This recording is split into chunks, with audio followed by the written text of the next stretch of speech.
you ever see anyone that you know, whether you really know them or whether you're just someone that you liaise with and hang out with at school, if you see them and they're not quite themselves, don't ever assume that they're just having an off night and that you'll see them tomorrow.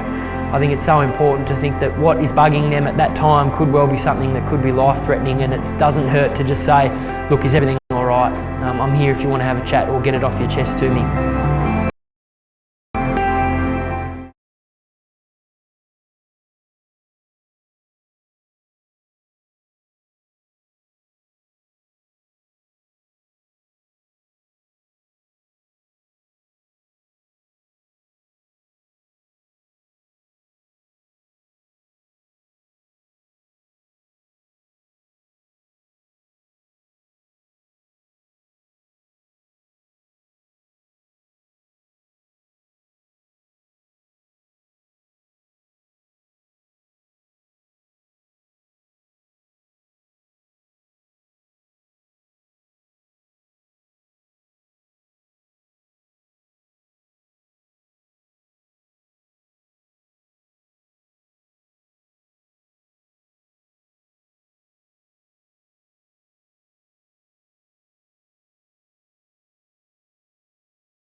Welcome to Lauderdale Oval, or as I just found out, my state park, for a massive state chatty round clash between Lauderdale and Clarence. Bitter rivals, plenty riding on today's game. The State Chatty Cup and a lot in terms of ladder ramifications. I'm Damien Gill. Alongside me today, Brent Costello and Cam Brown. And before we get into the footy, we've got a special guest, Breno. We do indeed. The founder of the wonderful charity Speak Up State Chatty, Mitch McPherson. Mitch, welcome to the live stream, mate. This must be a really proud moment for you today, seeing all these teams out here and also around the state. Yeah, it is. Thanks for having me, guys. It's really wonderful for the State Chatty community and people that help, and my family in particular. It's great to see where it's come, and you know, Lauderdale Clarence have meant a lot to our family over the years, with myself and my brother playing here, and obviously, as you say, the whole league doing it is wonderful and really great to see. Tell us about the charity. We know it started from a bumper sticker, but did you ever think you'd be here today seeing things like this? It's got a national exposure now. It's just gone through the roof, hasn't it? Yeah, no, I never ever intended for it to happen like that way, but we'll certainly grab it with both hands and do the best we can to keep going. Sometimes, you know, people come up to me and say you're amazed at where it's at. You know, so many people know about it and are aware of the message, and yeah, it does blow me away, but we'll just keep doing as much we can, and hopefully partnerships like this continue to grow over the years. Some special jumpers for the round two. Mitch, tell us about the designs and how they came about. Yeah, so we worked with every club, a few headaches along the way, getting a few coaches and that on board to get the designs in on time, but yeah, no, they've all at least got the State Chatty and the Relationship Australia logo, who are obviously our main charity partner. So it's great to have that awareness, raise a bit of money around the grounds, but yeah, for people to see the logo and see that we're working alongside closely with the State League and AFL Tas is really good for us. And there's a best on ground medal today, a cup at the end of the game, so there's lots of little innovations throughout the day as well. Yeah, that's right. We've got the medal, the cup that's been going around. This is the third State Chatty Cup, so we'll be watching closely to see who's best on on to take that home with them. We better get your tip before you go, mate. Who's going to win? Oh, I better say Clarence, but I just want to see a good game, and as I said, both mean a lot to me, but I'll get on Clarence. Lovely work, Mitch. Thanks very much for joining us, mate. Well done on all the work you've done with Speak Up, Stay Chatty, and have a great day. Thanks, boys. Mitch McPherson there, Damo. What a star. What a star indeed. Well done, Breno. Very nicely done indeed. Let's get on to the footy side of things, but it's a really nice day down here at Lauderdale Oval for a game of footy, and it's going to be an absolute massive clash between Lauderdale and Clarence. We talked about there's plenty riding on it from the State Chatty Cup side of things, but also ladder-wise, this game has heaps on it, doesn't it, Breno? It certainly does, really does, and these two teams in tremendous form, as we know, and some big news from the selection table. Obviously, Jake Cox was named for Clarence during the week, but we just saw him earlier, Damo. He's in the tracksuit, so won't be taking the field as we suspected coming down here today, I would have thought. No, he won't. Cam Brown, you've been awfully quiet.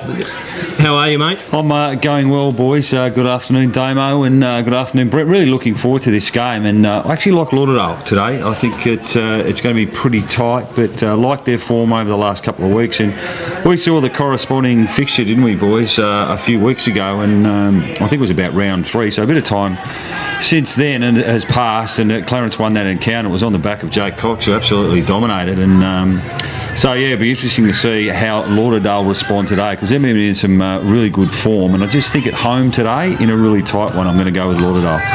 Big crowd piling in here at Lauderdale Oval. It's, as I said, it's going to be an absolute massive clash. There's always a lot of spice between these two teams. Interesting during the week, Darren Winter usually very vocal leading into these games, Breno. It was pretty quiet. Yeah, look, we were flat on Thursday at the regular pre-game press conference. We were turned up, ready for some fireworks from the great Darren Winter, but he didn't show. He was out fishing apparently, which is fair enough. Obviously, need to go when the tuna. Was he chasing all the trout or the tuna, whatever he goes and gets. Obviously, they were up and about that day, so we understand that. But gee, we were flat not having him there. But it is going to be a cracking game, and maybe a few mind games from Jeremy Webberley. Obviously, a few mind games saying Cox was going to play. Obviously, does do really well against Lauderdale in these sort of games. So obviously, just playing with the mind of the opposition there, Brownie. Well, look, he's been in terrific form against Lauderdale in particular, with 6 goals, as we mentioned, and 4 goals in a corresponding match last year. So a little bit disappointing from the game's sake. Would have loved to have seen one of the premier players in the competition running around today, who probably would have spent a fair bit of time forward. So they'll just restructure a little bit, Clarence, but obviously they've had to over the last 5 or 6 weeks without Jake Cox. So it wouldn't have been too much of a concern. They would have planned with and without him. So expect to see Aiden Gray spend a little bit of time up forward today too, boys, perhaps in a deep position. They've got Callanan, obviously, that can do some really, a lot of damage inside that forward 50 in particular, just because his skills are so good. Zach Bushner's another one, I think, that'll play deep in the forward line. So, and he's been in a pretty good form at under 18 level, Damo. Very nearly got called up to the Allies this week. I think it was an emergency in the end, so a bit unfortunate for him to not play the Allies, but he gets to play in this massive clash down here at Lauderdale Oval, and he's a strong player for Clarence. Thor Boscott, of course, out for Lauderdale through suspension. That's a big blow for them, but they do welcome back Ben McGuinness, which is an inclusion that really stiffens them up, Brownie. Yeah, different type of players, Damo, but look, they'd be rapt to have both, but Ben and McGuinness will certainly solidify them, and expect to see him more than likely running off half-back, but Boscott is obviously a barometer for them in many ways. Plays with a lot of energy and he can energise others, and we know he can go down back if needed, but he's a forward line goal kicker predominantly when he pushes from the midfield, so he's a bit of a loss for them today. Tips, boys? Oh, I'll go Clarence for no great reason. I think it's going to be a cracking game and any team can win, but seeing you've put me on the spot, Gilly, I'll lock in the Roos. Lauderdale for mine, boys. In a tight one, less than a goal. Yeah, Lauderdale for me. I reckon a couple of kicks, but it's going to be a cracker. No doubt about it whatsoever. Down here at Lauderdale Oval, the Stay Chatty Cup. Here we go with Brent Costello. Great to be here at the Tip, or My State Park as it's now known. Wonderful venue, big crowd in. Oh, it's a terrible start by the umpire. Massive build-up, Brownie, and it's not what you want if you're the field umpire. Real anti-climax. We'll go again. Up we go, and it's Lauderdale that win the first tap. Franklin's there, dragged away from the football, and the umpire's blown the whistle. Said he was taken high, so the Bombers will get the free kick.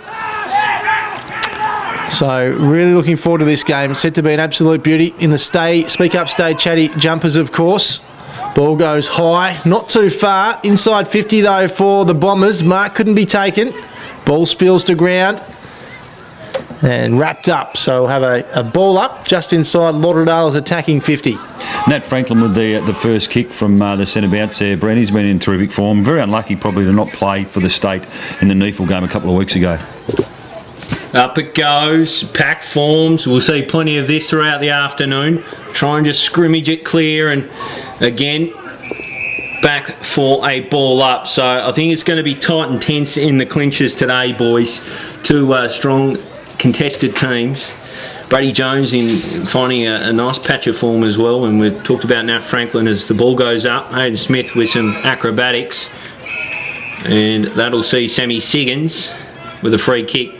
Of course, Sam Siggins, plenty made of his change of colours over to Clarence last year. Less about him this year. I reckon he's happy with it as it goes along. A long kick, Cleaver Camp in the air, and he'll get a free kick for his troubles. He very nearly came down with it.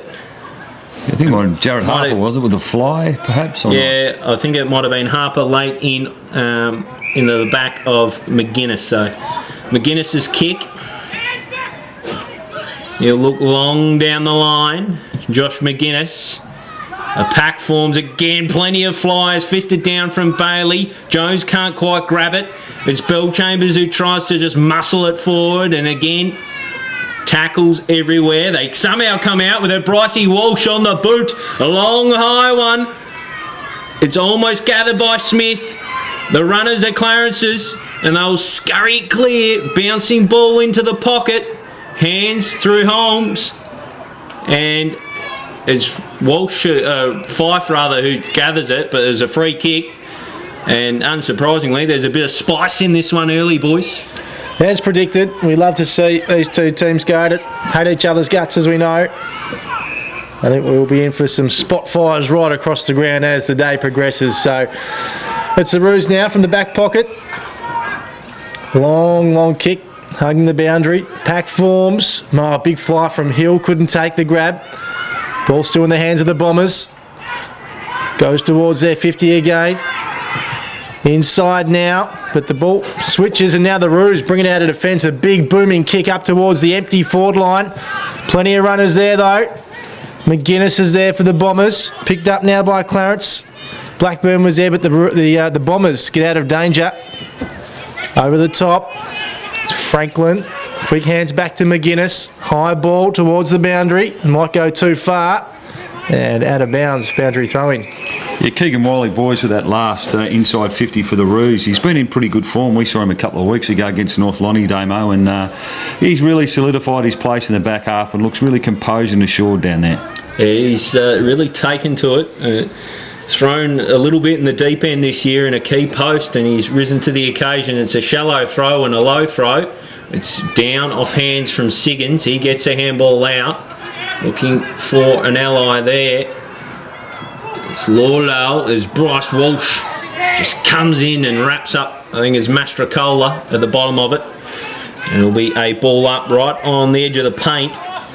Clarence's way. Ball goes up, Smith under it, Siggins in late, he wins the hit out, a decisive one though, managed just to try and get it clear here, Clarence, he's wrapped up, ball up. Traditionally, Damo from Lauderdale, watching a fair bit of footy like we have down here, is normally a pretty strong breeze, but little to no advantage either way, I would have thought, starting this game. Perfect conditions at the moment. The ground looks in tip-top shape too, with not much rain here in Hobart for the last month or so. Ball to ground. Not going too far before the umpire blows the whistle once more. I haven't seen Lauderdale overlook this good for a while, boys. It is in good shape. And plenty of people here, boys. A strong crowd in. Cars as far as the eye can see. Up it goes. Back with the play. Siggins swats it down. Looking for Wade Wall. He doesn't get it. Good chain of handballs by Lauderdale. Ends up with Anderton. Back for Hill of the Alex variety. A high kick down the line. Favours nobody but the line. And out it trickles. Both teams just feeling each other out at the moment, and not a lot of time and space for the ball carrier, so some rushed entries for both teams inside 50, not able to spot up targets at this early stage. So thrown in, Siggins and Smith again. Siggins might have got a piece of Smith in the process. No, it'll be thrown in again. Shallow throws early.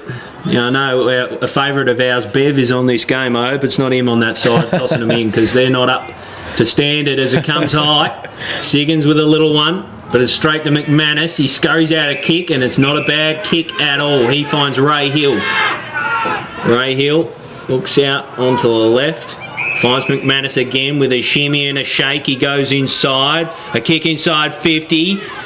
Nobody but Clarence. It's punched away by Holmes. It's picked up nicely by Howlett.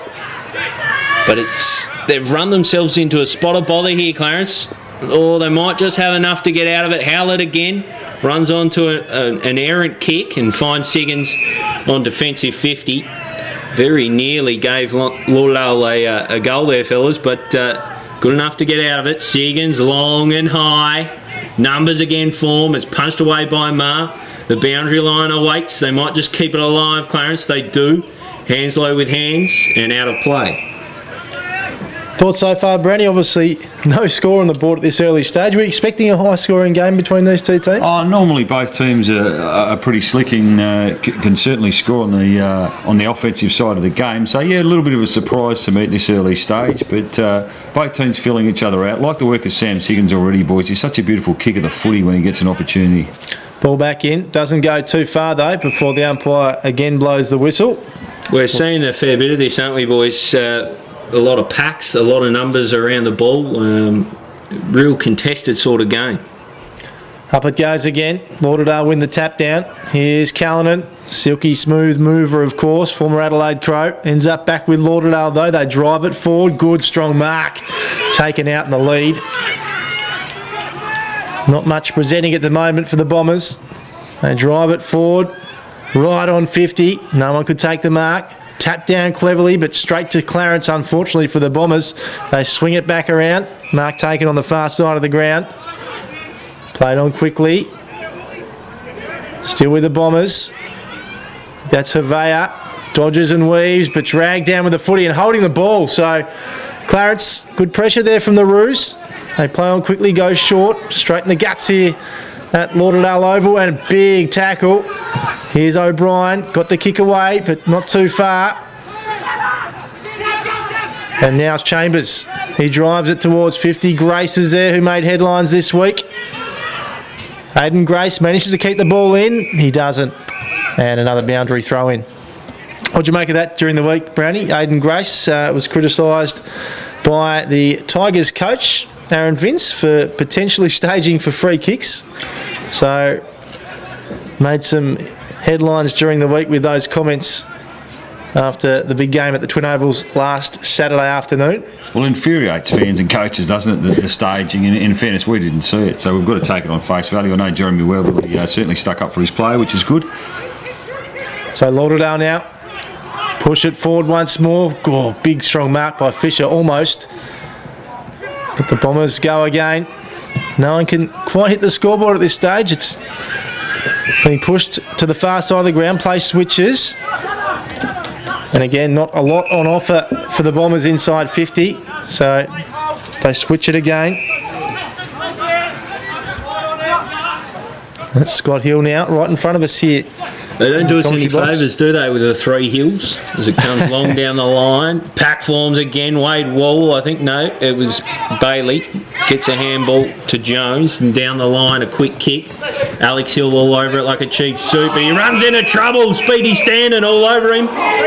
Oh, he just thought he had a bit more time than he did there, Alex Hill. So Speedy standing, been in good form, sells the hand candy. On he goes, a little kick into the pocket. He finds Ian Callanan. He's smart enough to run around and give this every chance. He does just that, but it's a little kick into the middle, and it's a good kick. Picks out Blackburn, who will line up for the opening score of the game. He's always been a terrific kick, Ian Callanan, but his short passing is extraordinary over his career, and just had the presence of mind to play on, and perhaps the Lauderdale players, some of them ducking back to the goal square, thinking that might have been a foray and a shot at goal from him, but in the end lowered his eyes, and it was a smart lead too. Coming in from Blackburn, who's a much improved player, boys, and did pretty well a couple of weeks ago when we watched him against North Launceston. You expect him to convert from here? He just might do that, Brownie. He loves the double cobra. I'll be interested to see what he does if he does put this one through the big sticks. In comes Blackburn, kicks it nicely, sneaks it home, and there's the double cobra. There's the double cobra. He's happy about it, and why not? The first score of the game. A goal to Clarence. They lead Lauderdale just the one straight to no score at this early stage in this State ChatTY Cup match. Well, there you go. It took a while to get there, but the first score of the game has come through Michael Blackburn for Clarence. It was on the back of a tackle, wasn't it? Just in front of us, boys, from our commentary position and vantage point here, and Trent Stanton with the free kick. We're on the boundary line, who found Callan to Blackburn for a goal. Here's Brady Jones now, dragged down with the footy, holding the ball, so the Bombers now have the chance to go forward. They do just that. It's all Clarence, though, gobbled up. Nice mark taken there by the Roos. Yeah, Kyle Palmer-Hughes, Breno, who's been coming back from injury, slowly working his way back into some really nice form in the last few weeks. Here's Blackburn, kicked the goal a few moments ago. Hasn't got much on offer, so he'll load up here. Drives it long, right to 50. Oh, Mark couldn't be taken over the back. Jones is there lurking for the Roos. Clever Camp gets it out. And it might be a free kick. Oh, I reckon he's a bit stiff there, Evie. I think so too. So the Roos have the ball through Harper. He goes inside 50. Oh, Mark couldn't be taken. O'Brien is there. Ball back to the Bombers. In a little bit of danger here. And it's gone over the boundary line. Boundary throw in. So with Clarence with this forward 50, boys, we'll see them press up as we do a lot of teams so often. A lot of they'll want looking at repeat entries here until they score. So all Clarence players now pushed up inside the centre of the ground. So here we go, thrown in. This one is Bev, and it's not a bad one. Well done, mate. Wall down. Looking for Standen. Tries to get out hands. It spills out from the tackle. Franklin in. And free high. Kick. So it'll be a free kick to Braden Dart for the Roos. He's looking for a handball. Did not fancy himself whatsoever, but he fancied Harper. And that is why Harper finishes off the long bomb. Sensational. 2 straight for the Roos. They're on fire here at Lauderdale Oval. Well, well done to Braden Dart. Won the free kick, and as you called it, Damo, he looked a little bit uneasy about what he was going to do with the footy, and the distance was obviously going to be a concern for him. So he just had the presence of mind to lay it off to Harper, and it was a lovely shot from 50, and all of a sudden the Roos with the first 2 goals on the board. How much will the bye affect Lauderdale? Cam, they had 2 weeks off, state game and last weekend a competition bye. So is that going to play a part, do you think? Will they have extra legs in the second half, or do you think it will matter too much? No, I think that's a fair point, Breno, and perhaps we'll find out late in the game. But certainly they looked like they've slowed a little, started slowly, I should say, in the first 15 or so minutes of this game. So a free kick there, Dart in to the back of Bryce Walsh. So the Lauderdale skipper will get things moving. A kick out to his vice-captain, McGuinness. Just a dinky little kick over the top. We'll find Roberts. Gets on a bounce and a wonderful fend. Turns and burns. Looking for Stanley with the one juke. He can't quite claim it. And it bounces out of the play. With Palmer-Hughes having the last kick there. So to be thrown in. Just approaching 50 for Lauderdale. Haven't seen too much action in the arc just yet. Mentioned Ed Stanley there, Damo, playing against his former team as well this afternoon. There's storylines everywhere, isn't there, Bruno? There is.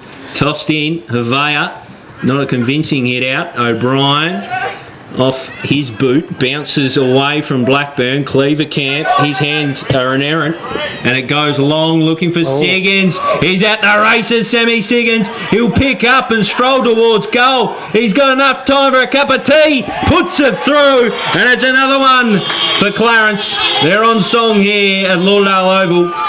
3 straight 18. Lauderdale yet to score. Well done, Kyle Palmer-Hughes. Called beautifully, boys. And he just had the presence of mind to pop it over the top of Siggins, who read the flight really well and just got the jump on Alex Hill. And I like the fact that players, when they have that opportunity, they run in, they take the yardage, Damo. They don't try and kick it from 20 metres. If you've got the ability to obviously reduce the angle and get in a little bit closer to goal, it makes sense. And a really smart play from Siggins, and the Roos are away at the moment. A little bit of push and shove here between Josh McGuinness and Ian Callanan as we get underway again. Big tap down there by Lauderdale, Havea, and now they go, they're away. Inside 50, the Bombers. Walsh on the lead, takes a good strong mark. So will they have the chance here to get their first score on the board? So Roos dominating at the moment, 3 goals to none.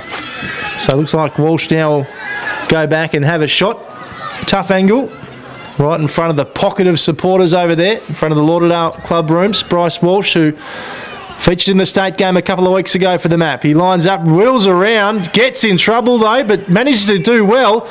Gets it on the boot, but it is out of bounds on the full, so ran himself into trouble there, boys. Yeah, he looked like he's worried about the distance, and then all of a sudden, Clarence read that pretty well, and they pushed him on his left foot, so he's never going to kick it 45 metres across his body. So good defensive pressure again from the Roos. Just on Bryce Walsh, last time these two teams met, Gabby Chambers did a terrific job on him, following him around again, and they've pushed Walsh forward. So I think that's a ploy from Darren Winter. Thinks maybe he can get the edge on Gabby Chambers inside forward 50. Good call, Damo. Did a very good job. You're right. Last time they played, really shut him down. So we'll keep an eye on that this afternoon as the day goes on. Up it goes again. It's Lauderdale now, smacking it inside 50. Again, right into that pocket where the majority of the crowd is this afternoon. Nice crowd in too. The other one, boys, Braden Dart has got the job on Nat Franklin, so he's wearing him pretty closely at the moment. We know Franklin can be really damaging with ball in hand, and his stoppage work and clearance is first rate. So a big job for the youngster today. So throw in. It's one down by Wall. Lauderdale will have the numbers here. Interesting tackle coming. They're wrapped up. And nothing coming from the umpire in the way of a free kick, so it'll be another ball up. Plenty of niggle here, boys, which is to be expected. Both these two teams don't like each other, make no bones about it. It's a great matchup, isn't it? We love Lauderdale Clarence games, but this one particularly, given their positions on the ladder. Here's a chance now for the Roos to get it out of danger. They tap it along, and umpire's blown the whistle here. And looks like the free kick will go to Michael Fisher. The long sleeves this afternoon. Of course, switched to Clarence during the off-season from the old Scholars. Handballs to the back pocket, and now the Roos drive it forward.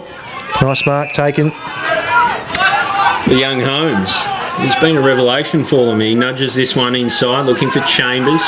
Does well, picks it up, hands it off for Dart. He'll find a runner in O'Brien. A nudgy little kick, no one there to put their name on it. Cleaver Camp does for the Bombers and finds McManus, who's eager to get moving.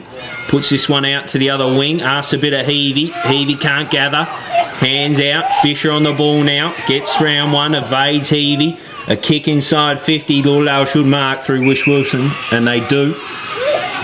So Wish Wilson in defence for the Bombers. Just lacking a bit of spark, Damo, at the moment. The Bombers, they really need some run and carry through the midfield.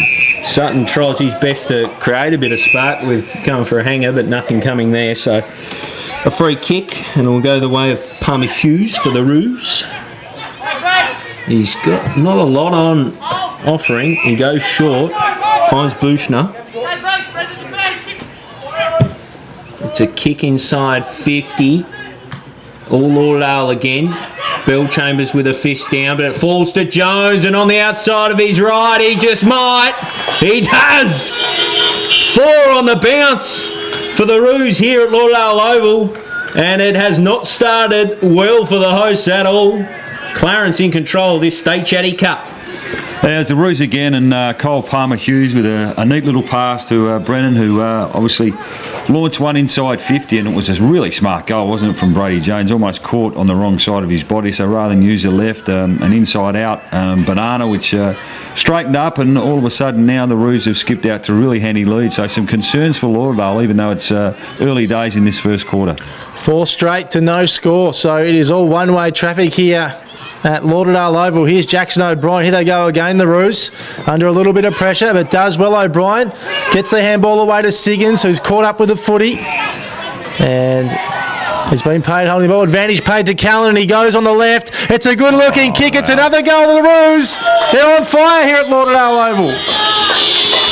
Well, there's not too many players that are caught on the wrong side of their body from 35 metres out, hard up against the boundary line, that can kick that goal. But Ian Callan can, and has done it regularly for about 15 years. So beautiful skills, wasn't it? Just worth the admission price alone, boys, just to see him swing on that left foot. What a great goal. How much did you pay to get in today, Brownie? No, not much. Used the media card of Damien Gills, but I'm sure for those that had paid, it would have been worth that. Thank you for just clearing alone. that up. But, some concerns from Lauderdale. They just haven't been able to get their hands on the footy, and it starts in the midfield here. They need a clearance. They've got some big guns in there, Fife and Walsh. It's getting ugly as Smith runs under this one. Sammy Siggins helps himself. He's got a bit of space to do his business. Does well, just nudges it to the other side and finds Hanslow. Gets it moving, Aidan Grace. Haven't seen too much of his face so far this afternoon. It looks like he's preparing for his run-up, but he isn't. A spearing kick in and finds Jones, who's been busy so far in this one. A long, high ball. Alex Hill under it. Good mark. And Alex Hill collects a good mark, a good defensive bit of work. Disappointing there for defender. Bushner. He had the opportunity to run and crash the pack, but just stayed back. Needed to have more of a presence in that marking contest. Hill long down the line. Again, packs everywhere across the field. It's well gathered by Jones. He hands it off for Grace, and it comes to Callanan. No, he hasn't. Yes, he has. Ian Callanan from the pocket. I thought he was going to kick it to the top of the square. Nah, he knew better, and he threads it through. Another one for the Roos, and it is getting ugly for the Bombers here on their home patch. Got a little job for you at quarter time, Brownie. Head out to Darren Winter's huddle and just see what he's got to say. I reckon take a thermometer out there and just get a temperature The first check. 10 minutes was pretty tight, but all of a sudden Clarence has just found some space, and it's been their foot skills in this last 15 minutes. But, it helps when you've got an ex-AFL player who can kick them from anywhere on either side of the foot. He has it on a string, Ian Callanan. He's a star. Here's the Roos again. They go forward once more, but caught up, and it won't go too much further before the umpire blows the whistle. Letting it go Funny, here, though. boys, isn't it, with Ian Callan going back? You know, to my mind, he's almost robbed 70 or 80 games of AFL Absolutely. footy. Yeah. When you go back, and perhaps the talk was he's too small and he could only play in the forward pocket. But you look at AFL football now, and everyone wants small forwards. It was just a shame at that particular point in time. So much comes down to timing, doesn't it, Brownie? It does, and you look at some of the AFL clubs now that have, Richmond in particular, have started to find some small forwards, but that's a real niche that you need these days in AFL footy. So he's just stiff at the time, as you said, around the timing of his AFL career. Here they go again. The Roos inside 50, but a good mark taken there. Running back with it was McGuinness. Goes short. Finds his teammate, Clevercamp. Got the orange wheels on today. Switches play to the opposite side of the ground. Mark taken by Anderton in the helmet. Goes short to McGuinness again, who's had a bit of the footy this quarter. More than he would have liked, I reckon, Bruno. Exactly right. Just remember, I'm doing the goal scoring at this particular point in time. So retrospectively, I have to go back and have a look at tape at quarter time. Haven't been doing them, Damo. Walsh drove it forward for the Bombers, and it trickles out of bounds for a boundary throw-in. They're all over them here, the Roos. 36-0. I did not see that coming when I walked into the ground this afternoon. Who did we tip at the start of the game, boys? I tipped Lauderdale. And I'm think happy you to did say too, it. Brady. Don't count them out No, yet, Bruno, as no. the ball's thrown in. Smith and Wall. Smith, he cops it on the face. A little falcon.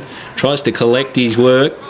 It's tough in there. Clevercamp tries to get it out. Tries to hand it to Walsh off the ground. Is Callanan. Dinked by Hill to McGuinness, who finds Nat Franklin, who has his ball smothered and out of play. So there's tense and tight stuff in there. Real contested game. Will be thrown in once more. Smith and Wall. Right in front of us here in the com box. Smith got first hands on it, gets the footy back as well. And now the Bombers go forward once more. That was Sutton. Goes to the big pack. No one could take the mark. It ends up in the hands of the Roos. Big tackle. Did well to get out of that one. Keegan Wiley. And now it's the Roos again. He's Aiden Grace lurking. Couldn't take the mark. Punched it away instead. Franklin, unlucky not to play in that state game a few weeks ago. Umpire ball this one up.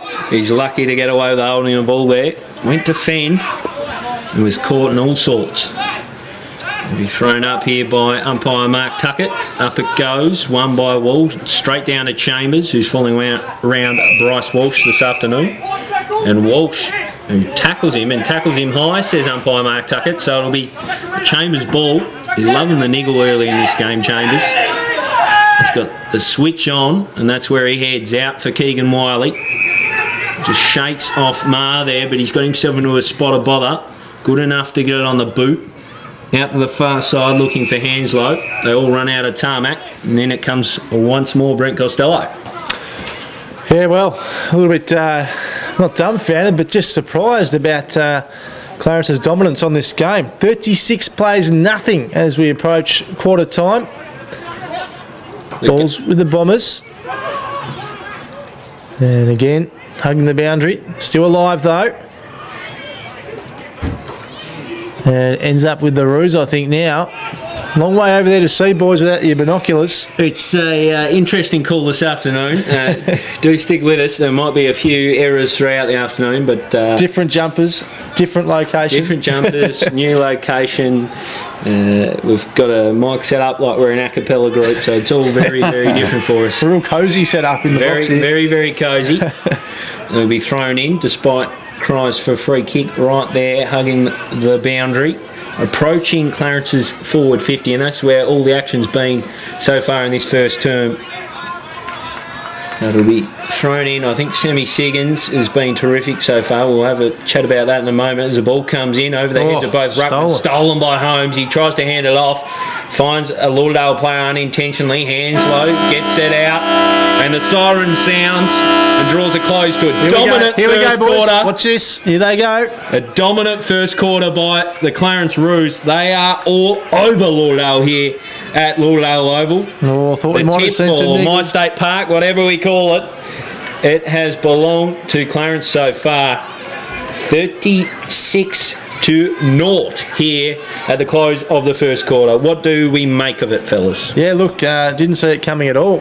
It's a very impressive start. There's no doubt about that from Clarence. They would have been getting themselves up and about for this game, as would Lauderdale, of course, but I don't think any of us saw that one coming, Brownie. No, the first 10 minutes was a bit of an arm wrestle, wasn't it, boys? And no team had some real ascendancy with either hand or foot, because it was just the defensive pressure and almost the spread, which was negated on both sides' front. So it was difficult for either team. But then all of a sudden, Clarence got a little bit of roll on. It was from some defensive pressure and some tackling, and they got some neat, clean entries into their forward line. And we saw Ian Callan with a beautiful pass to a teammate in the first quarter. He kicked beautiful goals on both sides, left and right, and they've been really clean. Siggins was another one who ran into the open goal. So look, they'd be absolutely tickle pink with this start. The Roos and Jeremy Webley's got things certainly on his terms at the moment, and certainly Lauderdale, they need a lift out of some of their midfield in particular.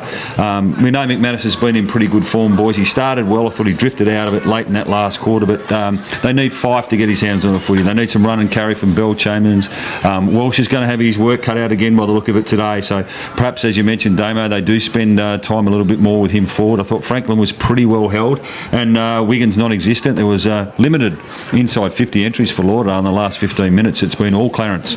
It was cagey early, and then Clarence, they came home strong and were all over it the latter part of that first quarter. If you are just joining us, no, the scoreline is not wrong. That is where it sits. No score to Lauderdale at the conclusion of the first term. Clarence well in control on 36. The goal kickers, Callanan with 2, Harper, Blackburn, Jones and Siggins with singles for Lauderdale. They're yet to register a point, let alone a goal. So Darren Winter's men with a real job to do. Do stay with us. We'll have a brief break now before we launch into the second term here at Lauderdale Oval.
if you ever see anyone that you know, whether you really know them or whether you're just someone that you liaise with and hang out with at school, if you see them and they're not quite themselves, don't ever assume that they're just having an off night and that you'll see them tomorrow.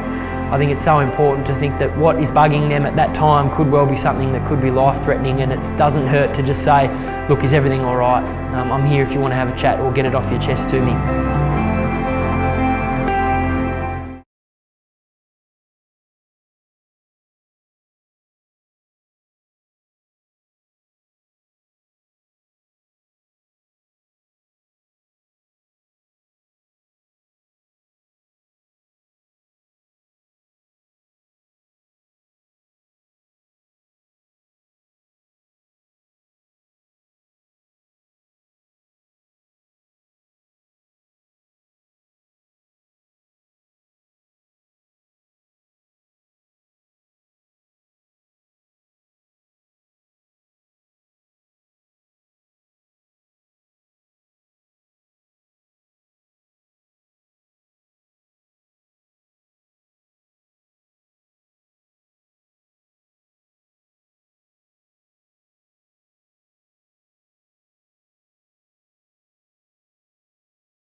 So back for the second quarter here at Lauderdale Oval. Lauderdale Bombers with a real job to do.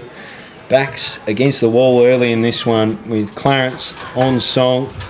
Yet to have a blemish on the scoreboard, Breno. 36-0. Extraordinary. How good was little Ian Callanan? 2 first quarter goals. Sammy Siggins been dominant too for the Roos. But yeah, it's a bit of a shock just how one-sided this contest has been so far. Just you and myself, Breno, because Cam's gone out to the huddle and I think he's had a kick of the footy on the way. Temperature check, what's the thermometer reading there? Look, it's not that bad, Damo, although most people are rugged up, including the GM of TSL footy, Carl Saunders, as he's Look at him walking across. New York Yankees, real sort of swagger about him.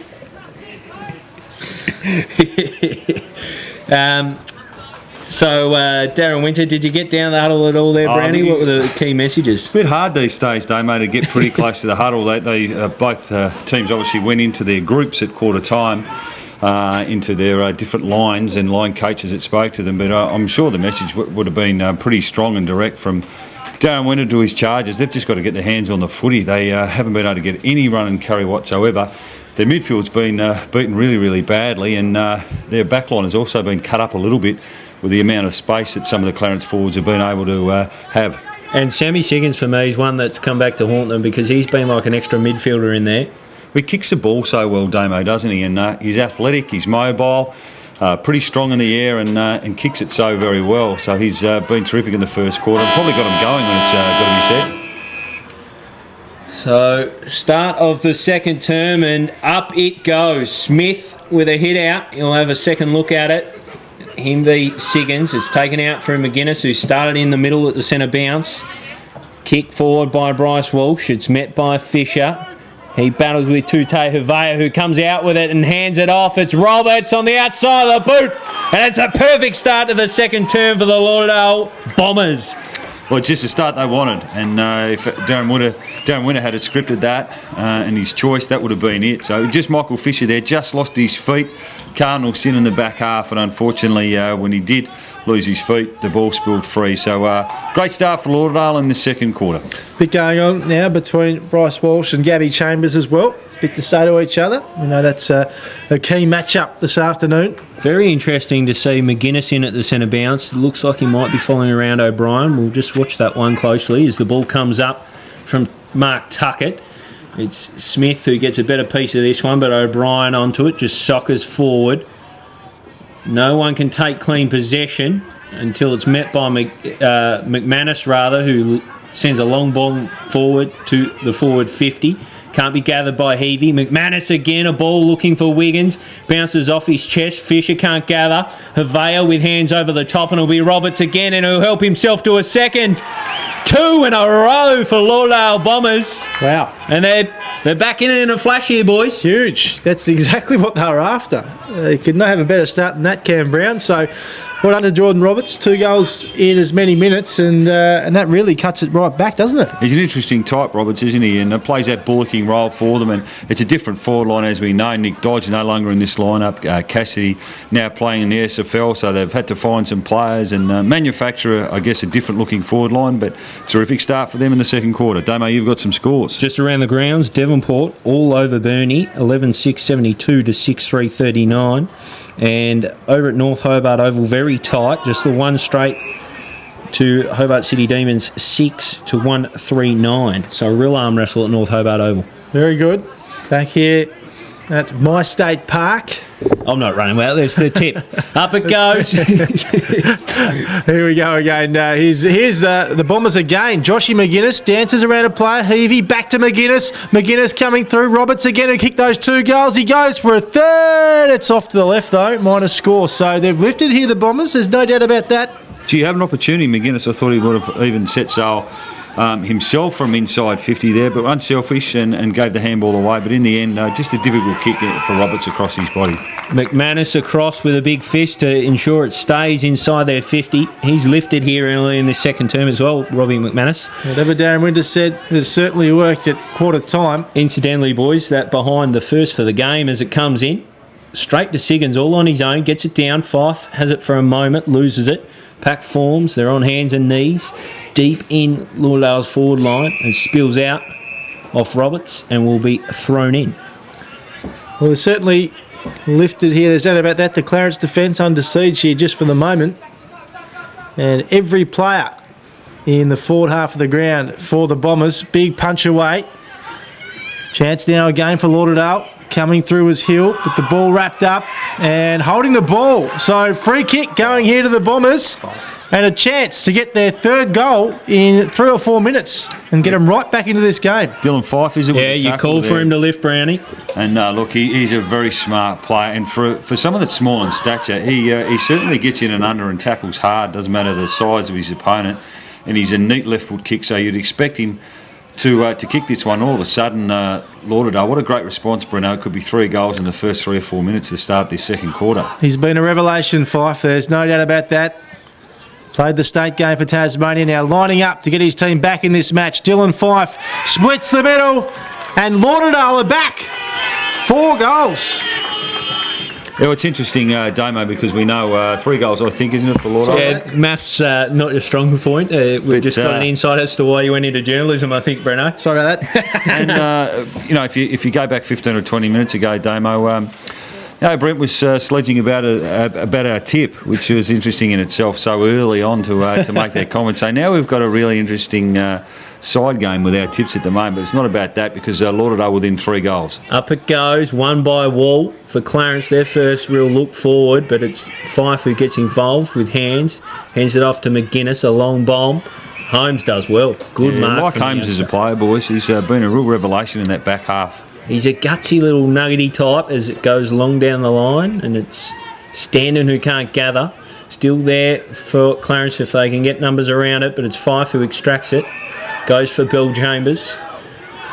Just hugging the square, Bill Chambers, hands off to Clever Camp.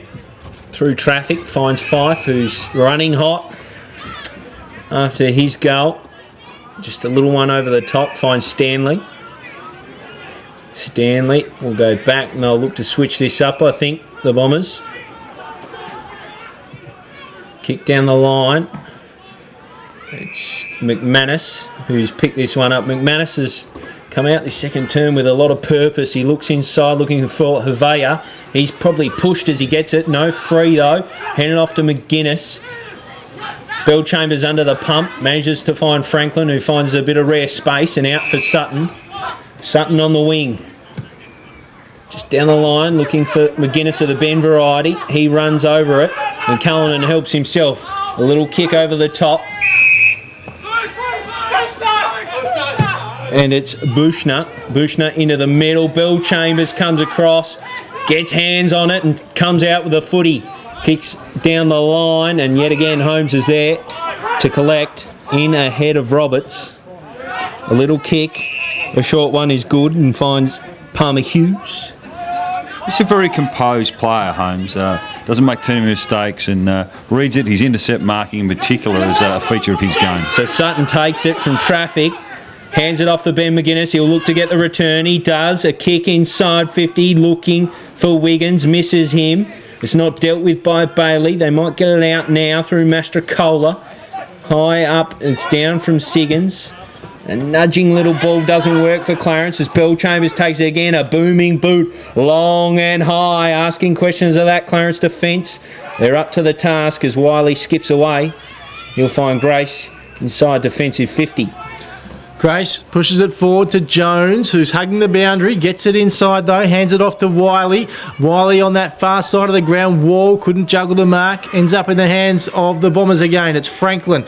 He handballs it forward. Bombers are up and about early in this second quarter. Mark taken now by Roberts. Clarence was numbers back at the moment, boys. Inside 50 now for the Bombers, and Mark couldn't be taken. Ball still alive, though. Here's Heavey. Goes on the right and hits the post. So, big chance there for the Bombers, and unfortunately, just the minor score. Gee, that would have been a handy one, but great front and centre there from Heavey, and just backed himself with a banana, and even could have run in a little bit closer to goal. But he is a goal kicker and a player that Lauderdale will need to have a big 2.5 quarters in this match. Not much doing for the Roos there, so they pump it long to the pack. Grace couldn't take the mark. Right on the paint of 50. Ball still alive. They get it out now through Grace again. He gets the boot to ball. Wade Wall juggles it to his advantage, but gets held up. Umpire says play on. Ball to ground again. Still alive right on that far side of the ground. And the umpire eventually blows his whistle. So Lauderdale, they've started this second term with some real purpose, and they're back in this match. At quarter time, it looked hopeless, but obviously the goal scoring end towards the left of screen. As it's one down by Ma, not too convincingly. O'Brien gets it, but he's wrapped up. Manages to spill clear and tackled again. There'll be yet another ball up on the far wing here at Lauderdale Oval. The tip, or My State Park as they're running with. Nice crowd in. So up it goes. Wall and Ma. It's taken away by Clarence, and it's with Wall inside the square. He kicks long. Might just fall for standing. It doesn't, as Alex Hill does enough to nudge it to a teammate. They get it out of defence and find McManus. It's been a really solid link from that wing. He goes inside looking for Ma. Good clunk from the youngster. He'll turn and go. It's a ball straight into the guts of the 50. Bailey out-muscles Wiggins. It trickles towards goal, though. Heavey sniffing around this one. Hands out the back from Clarence. And they try and spill it over, but they don't do a good enough job. And Havea soccers through, and it's another for the Dale. Oh. Well, you mentioned there Robbie McManus as a link, and I think that's a great description, Damo. He's a player that can win a lot of the footy. He's had a fantastic year, probably his best year of TSL footy, and his second quarter, the start of the second quarter has been really good. He just has that ability to find some space, link up, normally uses the ball pretty well and makes some smart decisions, and it was on the back of some of his work and young Hill in the back half that Lauderdale had that latest inside 50. But we've got a ball game now, boys. Extraordinary stuff. Lauderdale up and about. Here's Cleavercamp. Gets it on the boot and finds his teammate. It's Reece Sutton. He goes short. Player on the lead. Takes the mark. And a bit on offer here. It's Josh Williams who goes short. Mark wasn't taken and ball out of bounds for a boundary throw in. He's got some real pace, Josh Williams, and has played a bit at under 18 level this year for the Mariners. And yeah, I like him. He certainly can back himself with the footy and can be pretty damaging if he's got some time and space with the footy. In it comes again. Big tap down by Wall. Players hug the footy. The umpire will blow the whistle again for another boundary throw. And so what a quarter this is from Lauderdale, Brownie. 4 unanswered goals and they're right back into this game. 10 points to the margin. Wall and Ma. Now McGuinness. Gabby Chambers kicks it out now for the Roos. Commentary side of the ground. Hill His kick has gone out of bounds on the floor. Young Zach Bushner at the moment, boys. Alex Hill's got his measure. If he's going to try and beat him one-on-one, standing still and just rely on physical strength, Hill's got him covered. Bushner's athletic, he's quick, he's agile. He needs to get on the move if he's going to get involved in this game today. So long from O'Brien and a good bit of work from Wall. He manoeuvres his opponent and Brenner gets it on the boot. A long kick inside 50. It's to the advantage of Stanley, who just gets it to McManus. He just kicks it in the air. It comes down with snow on it. Walsh can't quite pick it up. Wiggins back to Walsh. A whistle. Going the other way. It'll be a free kick for Clarence. I'm not sure what that one was for, Brownie. Oh, it's Castle who tries to go off. He's caught and it's straight to Lauderdale. So that one, it was a bit of a dubious free kick, and it was easily pointed the other way with a quick tackle. Probably didn't know he was under the pump as much as he was. So McGuinness, just down the line for McManus. The link, he's got it again. So Link the Sink just goes back and on the paint of 50 finds Alex Hill. Not a lot offering for Hill here. So he goes along with a big high boot, looking for his ruckman Smith to bring it down. He doesn't, but it falls for Walsh, who 1-2s, gets it back. A little give over the top, finds Surveyor. Inside again, this time it's 5. He'll eye goal. He gets a good piece of it, and it's through the hey-diddle-diddle. Lauderdale are up and about here at the tip. Well, look, it was important that he kicked the goal, Damo, because Josh Williams was standing inside space for a good 10 seconds there for that whole play. But, look, he'll back himself 5. He's a beautiful kick of the foot. He was in some ripping form coming up into towards the Neefle State game, which he was selected for. And, gee, it's been a feature, hasn't it, the goal kick in this game? Not sure how many points we've had scored today. I think boys. we've had Not 2 a lot. points. So it's been a real feature. Both teams, their ability to convert inside 50 with some smart goals on the run has been a real highlight. What's that too, boys? 11 goals to the left of screen. It's been extraordinary, actually, that not one goal kicked to the right-hand side this afternoon as the ball comes back. Yeah, I think it's going to be a free kick for the ruck contest there. A play was held too long. Might be Franklin, is it? Clevercamp, I think, will get the kick. So Clevercamp goes short, finds Ed Stanley. As we said earlier, playing against his old team, Clarence, this afternoon. Not much on offer for him. He loads up, goes inside 50. Walsh was there, went over the back, over the top, and now Castle out of defence. Still with the Roos. Castle again. Siggins bends over, picks up the footy, gets it off, and Hanslow was caught with it. Umpire coming in. A bit of niggle here now, boys. It's on. Chambers and someone on the ground. McManus, is it? He's in everything, mate. Now, Lauderdale have to think their way through. They've got Michael Fisher sitting back in the hole, Clarence. So now we see McGuinness pushing up to man him up. We've now got one-on-ones inside forward 50. Lots of man-on-man contests inside 50. Ball goes to the pack. Noel could take the mark. And goes to ground once more. And it'll stay that way. Umpire will ball it up. 30 metres out from Lauderdale's goal. Just wonder if you Clarence, do you push Ian Cullen just in the midfield for 5 or 10 minutes now, just to get his hands on the footy. A little bit of composure with the footy would be really handy for Clarence at this particular point in time. I like the call, Brownie, as they're wrapped up inside 50. Extraordinary to think if Lauderdale snavel one here, they'd take the lead. Unbelievable. 36-0 at quarter time for those just joining us. As it falls for Franklin, he does his best to curl it back, but it's gathered and gathered well by Brenner, who gets moving, wastes no time. Over the top finds Howlett. No, he doesn't, as Fife gets involved. Hands off. Hands back inside looking for Walsh. He'll bustle through and do his best. He gets it on the ground, but he's tackled him almost immediately. And it'll be a ball up, but not far at all from the Lauderdale goal. So they're sniffing a lead-changing goal here, boys. Brent went the early crow. That's all I'm saying is Smith palms down. Clarence numbers around the ball. Lauderdale going nowhere. And rinse and repeat. I was just clarifying our tips, Damo. That's all I was doing. Definitely wasn't going the early crow. Yeah, there was no smugness in it, was there? There's nothing but Not at all. smugness. Not at all. Nothing Don't know but what you're talking smugness. about. As it goes up, Smith, he'll bring it down. Lauderdale numbers around, but so are Clarence. Plenty of players around the ball, and the ball is going absolutely nowhere. So, again, they just inch a little bit closer here, Lauderdale. Big job for Kieran Howlett now, Damo. He's gone to Dylan Fife, who's been explosive in the second quarter. Smith taps it down. Now Lauderdale get it out. Heavey's there. Taps it away. Big tackle. Umpire lets it go. McGuinness swings it onto the boot. Ball lands to no one. Bouncing away. In possession with the Roos now. O'Brien sees it over the line. Boundary throw in.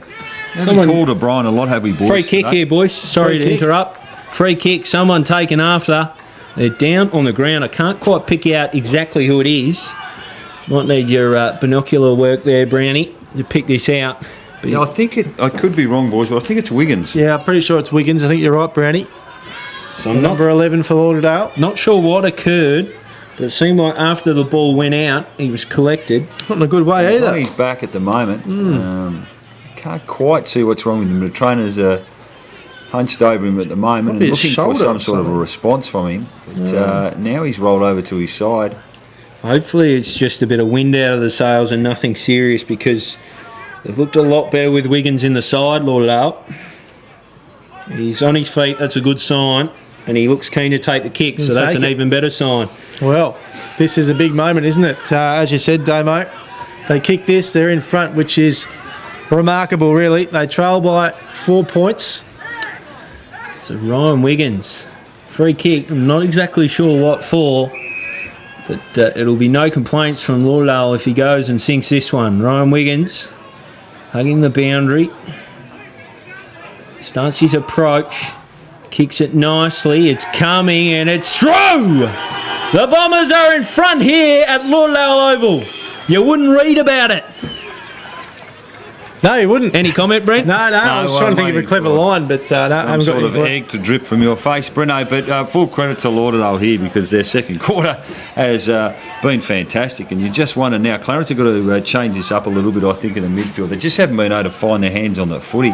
Love the work of Fife. Walsh, the captain's lifted. McManus has been terrific off half-back and pushing into the wing as a link-up play. Bill Chambers has also been pretty prominent, and their finishing has been terrific. We know Five's got a couple of goals. Roberts and Havia and Wiggins, 6 goals in this quarter. And all to the left of screen this afternoon, every single goal. It is unbelievable as Lauderdale go inside 50 again. Havea was there, but a good mark taken by Michael Fisher. Just flat out clumsy from Havea there. Came through far too early, read the fly of the ball wrong and gave away a free kick. So not good at all as Fisher goes along down the line looking for Jones. He can't gather. Lauderdale through Bill Chambers doing their best to battle in. Grace off the ground. It's a foot race between Wiley, I think, and Heavey. It trickles down the line further. It's Stanton who does his best to pick it up, and he's caught without it, so it'll be a free kick.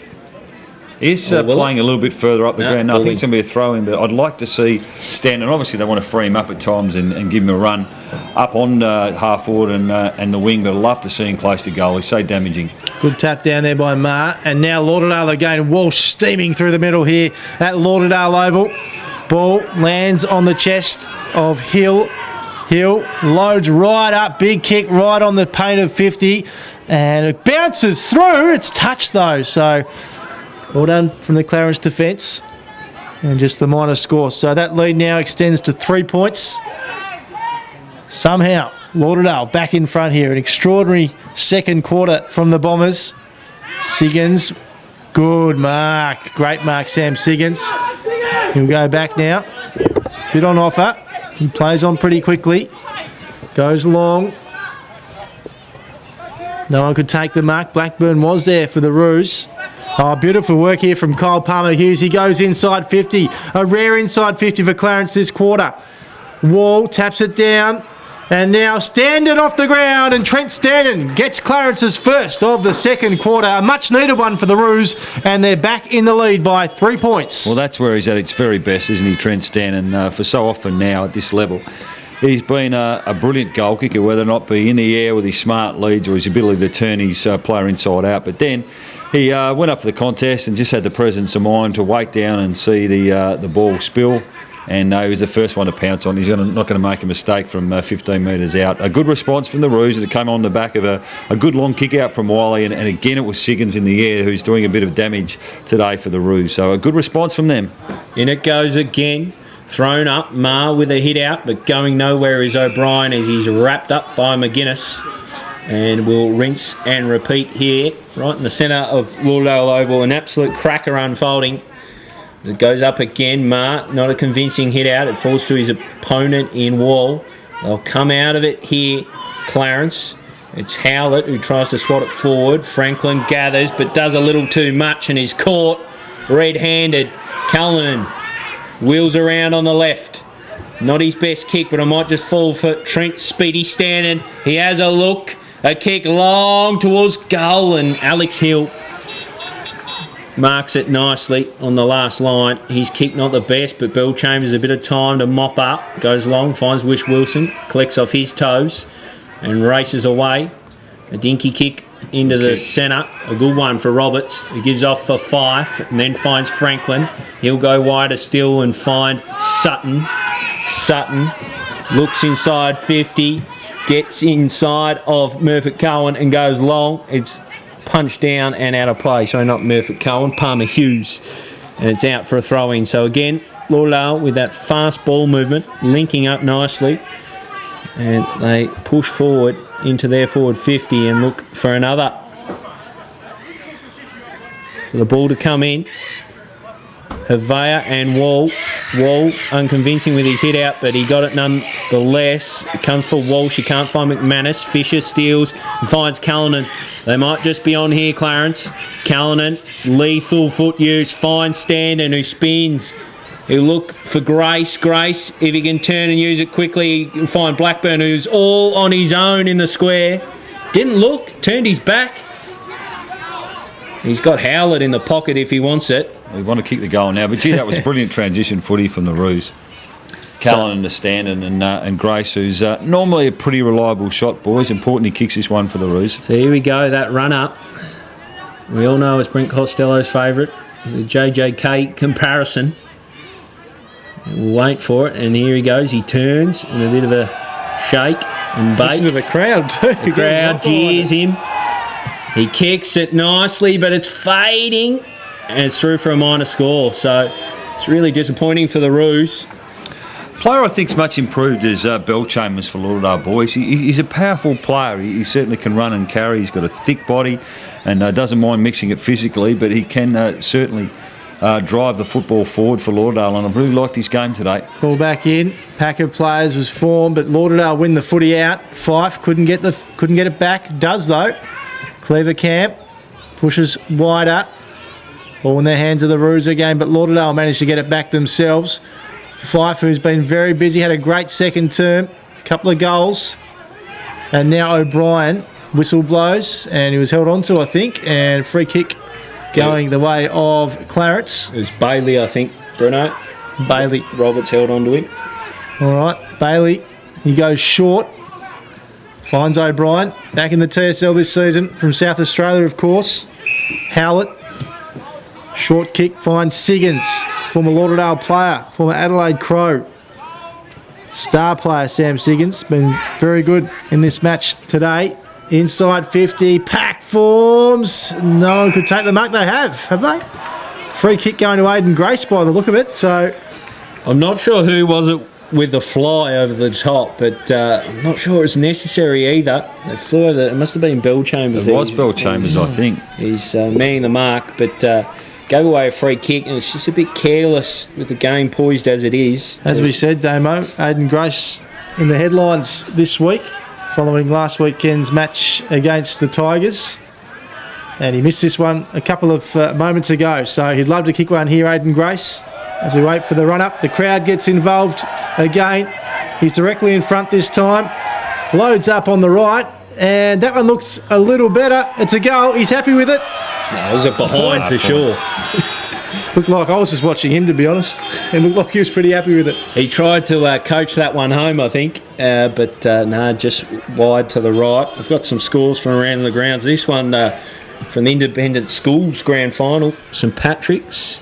9-5-59, lead Scotch Oakburn 4-2-26. Taron Thomas playing in that game too for St Yes, Pat's indeed. Day, mate. All right, we're back here at Lauderdale Oval, and it's the Bombers that will get the kick here. Can't be long left in the second term.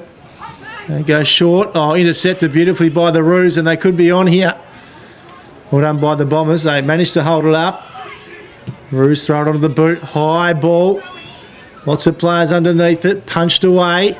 Havea gets a hand on it. Wall drives it inside 50. Here's Grace again. Couldn't take the mark. Was under pressure. But here's a chance for the Roos. The ball's still alive, and there it is, half time. So what a quarter from the Lauderdale Football Club. They've bounced back superbly, and the lead is 5 points at the moment in favour of Clarence.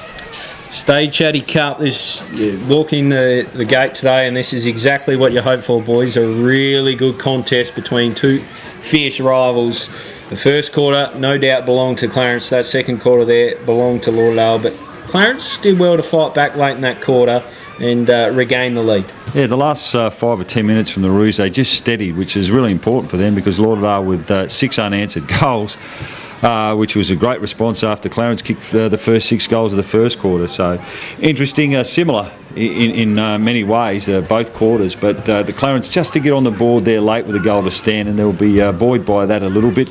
And they just had a little bit more of the footy in the last 5 minutes. So, look, there's nothing in this game, and I don't think either of us expected that the result today wouldn't be any different because there's not a lot between these two teams. And if they run off at half-time, they'll both have this opportunity to gather their thoughts and maybe restructure if they need and make some positional changes. But you'd think there wouldn't be too much other than what's already been happening in the first half, boys. I don't think there'll be a lot that both sides will do differently come this second half. They'll be both reasonably happy. Clarence disappointed, obviously, to have given up a 6-goal lead, but Lauderdale right back into this game, and I guess in some ways Jeremy Webberley would have been happy with the last 5 minutes from the Roos. Yeah, this one's well and truly up for grabs. Fierce rivals going head to head. And as you said, Clarence would be happy to take a lead into the half. Run through the goal kickers quickly. The multiple goal kicker for Clarence, Ian Cullinan, with singles Harper, Blackburn, Jones, Standen and Sammy Siggins. For Lauderdale, well, it was a fast start to the second term. Dylan Fife with 2, Jordan Roberts with 2, Tute Havea with 1 and Ryan Wiggins with the other. This game is delicately poised. We'll be back for the second half. It's set to be an absolute cracker. Don't go anywhere.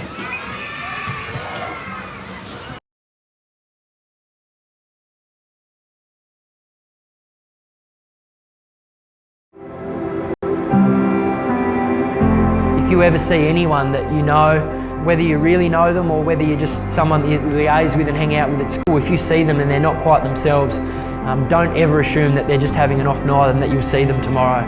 I think it's so important to think that what is bugging them at that time could well be something that could be life-threatening, and it doesn't hurt to just say, look, is everything all right? I'm here if you want to have a chat or get it off your chest to me.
back for the second half here at Lauderdale Oval. It's an absolute cracker on our hands.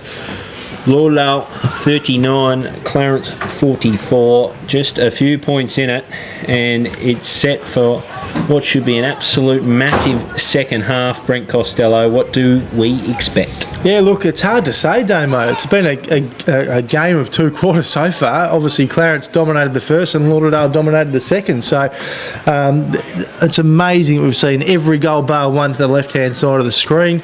Hard to pick a best on ground two at the moment. There's been a lot of good players out there, and as I said, a game of two quarters makes it quite difficult. Makes it difficult indeed.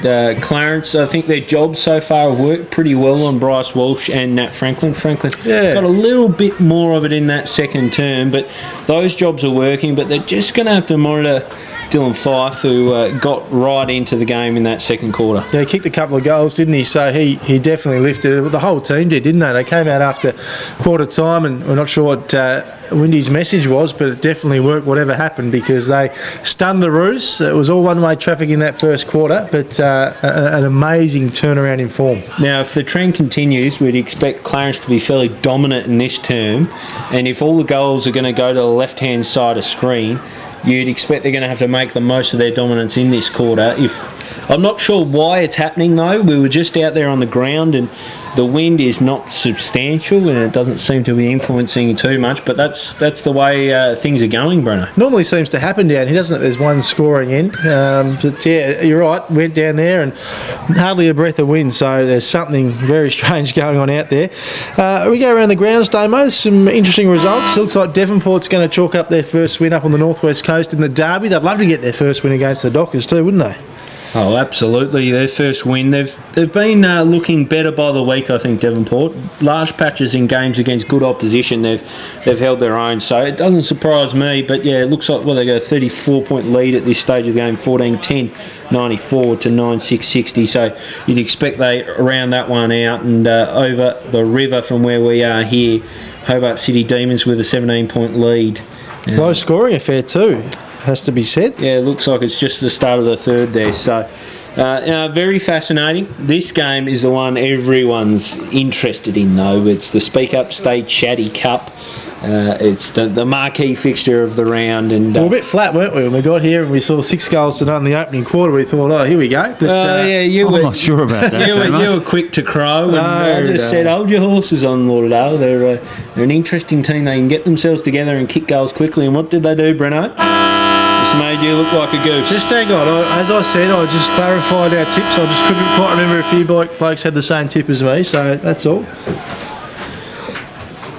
I'll hand you back your goal scorer sheets. They're doing a wonderful job, by the way, Brownie. Isn't he? Thank you. Not very often I've multitasked ever. No Western Bulldogs to distract him this afternoon too, which is good. Silver service from the head of the whole competition just handed me a coffee. That's brilliant. None for you, Brent. No. Thank God I don't drink coffee, so he's lucky there, Carlos. You're a hot chocolate with plenty of marshmallows type man. Correct. Now, what do we expect, Brownie? If you were the two coaches, what would have you said at half-time? Oh, look, I think really probably it's more so when the other team has got the footy, what you're doing defensively, because both teams weren't able to lock down the opposition when they had some offensive work happening. So definitely you've got to get their defensive structures right. Whether or not the press needed to be a little bit higher in that second quarter could have been an issue for Clarence on that occasion, but they've started with Ian Callan and deep one out in the forward line. Zach Bushner's moved to a wing also, and Sam Siggins also inside 50 at the moment. Up they go, Smith down, looking for Walsh. He's beaten to it and hands her off from Brenner to Wall. Tumbles it towards 50. It's picked up by Speedy Stand and he spins and he snaps one. It's a bouncing ball. It's well dealt with by Ben McGuinness. Finds Fife off to McManus and back for Franklin. And he kicks along outside of defence and finds Smith, who takes a nice grab. Interesting to see Franklin. He looks to be sort of running a little bit behind play in terms of half back and maybe off a wing, just to maybe shake that tag. Brownie, I noticed a little bit last quarter. It's a shocking turnover straight to Havea, off to McGuinness, who's been really good. He finds, who have we got there? Wiggins, who picks it up. He's got nothing but goal ahead of him. He kicks it. It's a tumbling ball. He doesn't quite find the goal, and it's collected from Clarence, and it's a long ball out of defence and well gathered by Brenner with a couple of bites of the cherry. It's a good play in the back half by Zach Bushner there. Lovely delivery. Just Timmy Castle now takes the mark in front of the commentary position here at Lauderdale Oval. What a cracking second half we've got ahead of us. He goes long, Wall direction and Smith. No one could take the mark. Here's Fife, gets the quick handball off to Walsh. Walsh wrapped up by Grace, gets the handball away though, and the Bombers are away. Here's Sutton. Sells the candy, handball over the top to McGuinness, who's been really busy throughout this entire match. He gets the handball off to Heavey, right on the paint of 50. He kicks inside over the head of Wiggins. It dribbles through and it's touched on the line. So, funny old kick from Heavey. Looked like it was going to do enough there for a moment, but just the minor score. It was almost the ugliest goal of the game by a fair stretch too, because we've seen some beauties. Who have we got down here? Is that Young Holmes? I think you're right, though, mate. This must have been... I think it's Mastrocola, boys. It might be Pepsi Cola, Mastrocola as they play on from the kick in. Long it goes, looking for Siggins in the bread basket and then out. So it'll be a throw in. A bit of niggle, no surprises. These two teams do not like each other at all. So it'll be thrown in. Smith and Wall. Smith with double hands down. He'll find Bill Chambers, who hands it off. Comes from Smith again. McManus in a bit of trouble. He finds the opposition and it's Jones who just gets it out to Mastrocola on the boot. A bouncing ball. Cullinan almost picks it up. Alex Hill involved. A 1-2 with Franklin. And then he's in trouble! Tackled by Blackburn. A good rundown chase from Stixie Blackburn. Well, it was, but it was a lack of awareness there from Alex Hill. It was indeed as it comes long. Anderton, he probably should have taken that one. Hands in the back. And he's lucky in the process because it'll be a free kick. He takes it quickly. A short one for Sutton. Been okay, Sutton, though, mate. Yeah, he has a bit of drive, Sutton. Oh, good mark, Josh McGuinness. This kick not his best, but McGuinness well and truly up to the task. He's been superb, I think, McGuinness. Really has. One of the best on ground, without a doubt. So the former Brisbane line inside the Dale defence goes long down the line. Havea under it. He misjudges it. So too does Castle. He picks up the ball, does Castle, and then Walsh tumbles into him. Fisher comes out with it. 1-2 and then a third. He finds Bushner, who has a look. He's offline. Well, he's looked more likely, Bushner, since he's been moved up to a wing. Just couldn't find the footy in the first half. He has got some athleticism, as we said on the call. He's a quick player. And he's agile and a nice kick. So if he can get his hands on the footy, he could do some damage. So it's Lauderdale now, out of defence. Big booming kick right in front of us here. Big pack forms. Havea's there. O'Brien picks up the footy, gets it off to Wall. Wade Wall loads up. It's a wobbly old kick and hasn't done enough through for a minor score. So Clarence with the early attacking here in this third term. They hold a 7-point lead now. As Lauderdale bring it back in once more. Not a great kick, but ends up finding the target. It's McGuinness again. We've called him all day. Running through the middle here at Lauderdale. Handball over the top. Still with the Bombers. Plenty of space here. Heavey run down though. And holding the footy. So the Roos will get it back again. And the kick will go to Jackson O'Brien. Unfortunate there for Lauderdale. They had the extra wide out to the right. It was Smith, admittedly, but if they had got their hands out there, they might have been away. So it comes along, Fife under it. Show some hops for a small fella. Bushner now steals, hands off. He'll get it back from Grace and he'll have a sniff of goal. He doesn't just sniff it, he finishes off. Well done, Zachy Bushner. That's what he can do. When you give him time and space with the footy, and he then had the chance to run on to the open footy, presence of mind to hand it off and then push forward to handball and receive, and a nice finish from Bushner. Good move from Jeremy Weberly, because we mentioned he wasn't in the game at all in the first half and is certainly more likely since he's moved up into the wing, even though it's early stages in the third quarter. Good goal from Clarence. And Lauderdale, as you mentioned, Damo, unfortunately Alex Heavey just caught unawares there with the oncoming tackle, and Clarence were able to, from that defensive turnover, turn it into a goal. That leads back out to 13 points now as we get underway in the middle again. Fife's there. Walsh too. Ball spills to ground. Still alive. Umpire blows the whistle. So definitely this trend of the scoring into the ground continues. Up it goes. Smith taps it down. Here's Grace running through. Wheels around. Bit of time. Takes a bounce. Throws it on the boot. Kicks on a bad one. Siggins had an opponent though, and it's punched away for another You boundary say throw. punched. That was off almost off the the shoulder. arm. It was a very interesting spoil from Ben McGuinness. Aidan Grace there didn't want to use that left foot at all, did he? Took a bounce and they pushed him, so he had to use that non-preferred, and in the end went with an inside-out banana. Bev tosses it in. Not his greatest, but shallow. did the job. Fife. He's Bushner again. Kicked the goal moments ago. What a player he is. Handballs over the top. Wade Wall fell over himself. And now Lauderdale with a bit of space here. Roberts, who kicked a couple of goals in that first quarter. He throws it on the boot. It's a high ball right to the wing. Fisher was there. And now the Bombers are away. Havea gets it away. And now here's a likely goal. No, it's not. It's pushed away to the left, but there's a player underneath it. They couldn't take the mark. Ball alive still in the hands of the Roos. They're chased down, and it's hugging the boundary. But now the Bombers again. It's a goal! What a goal from Lauderdale. Robbie McManus. Wow. So they answer back quickly. Booster gets the goal at the other end a few moments ago, and Lauderdale with the quick reply to stay in touch here beautifully in the third quarter.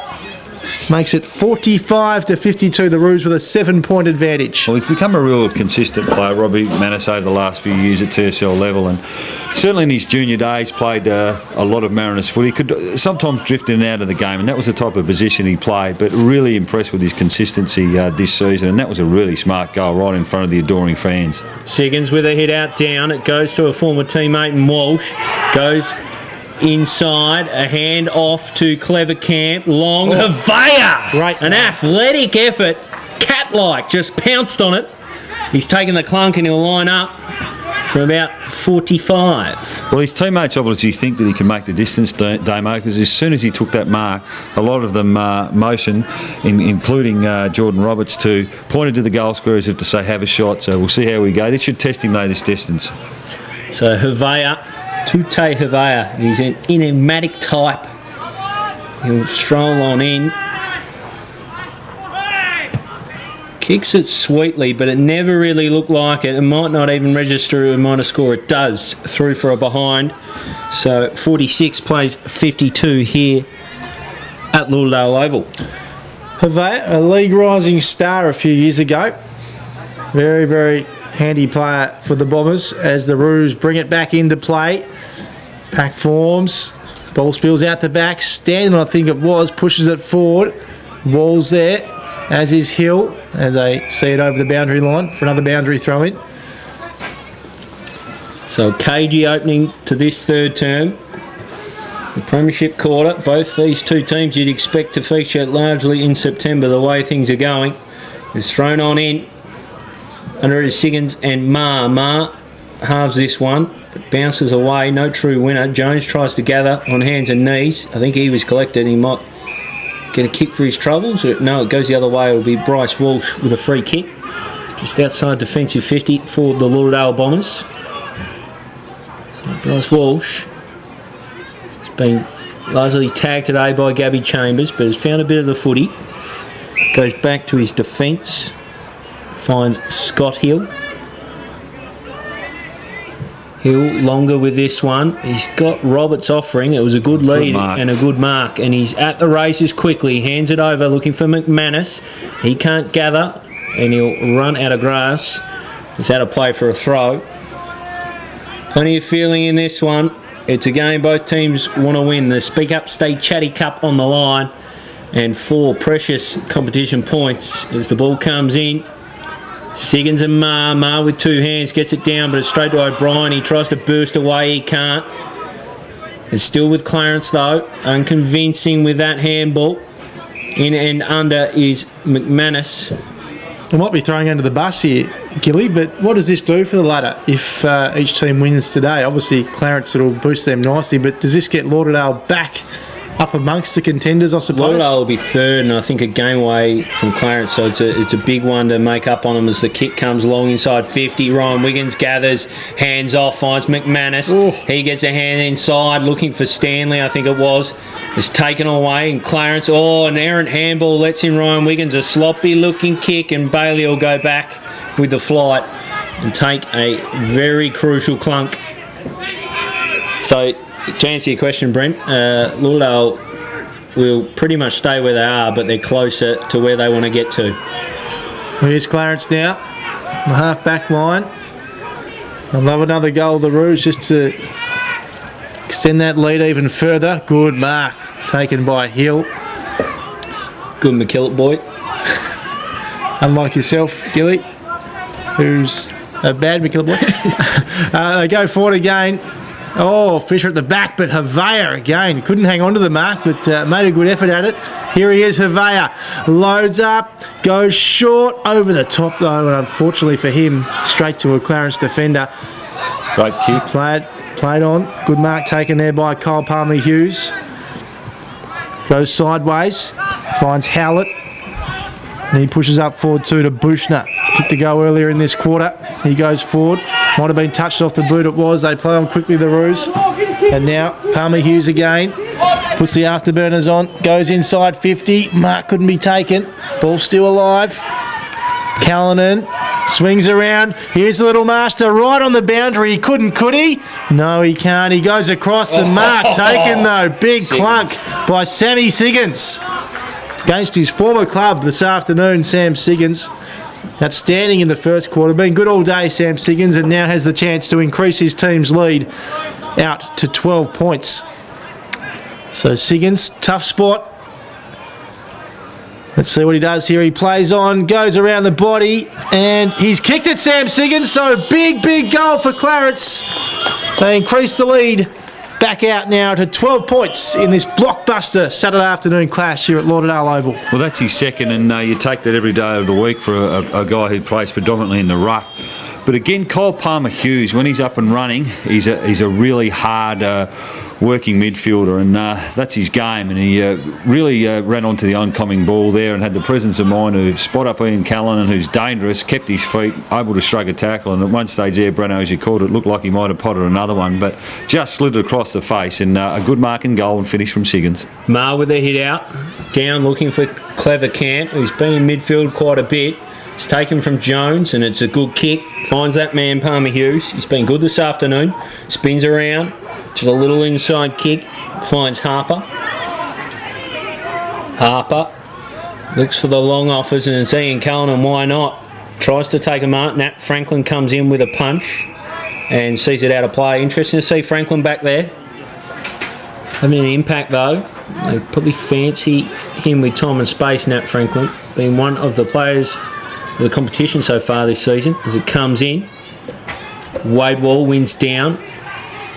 It's back with him again. He hands off a spin and a pass, and it's with Callanan.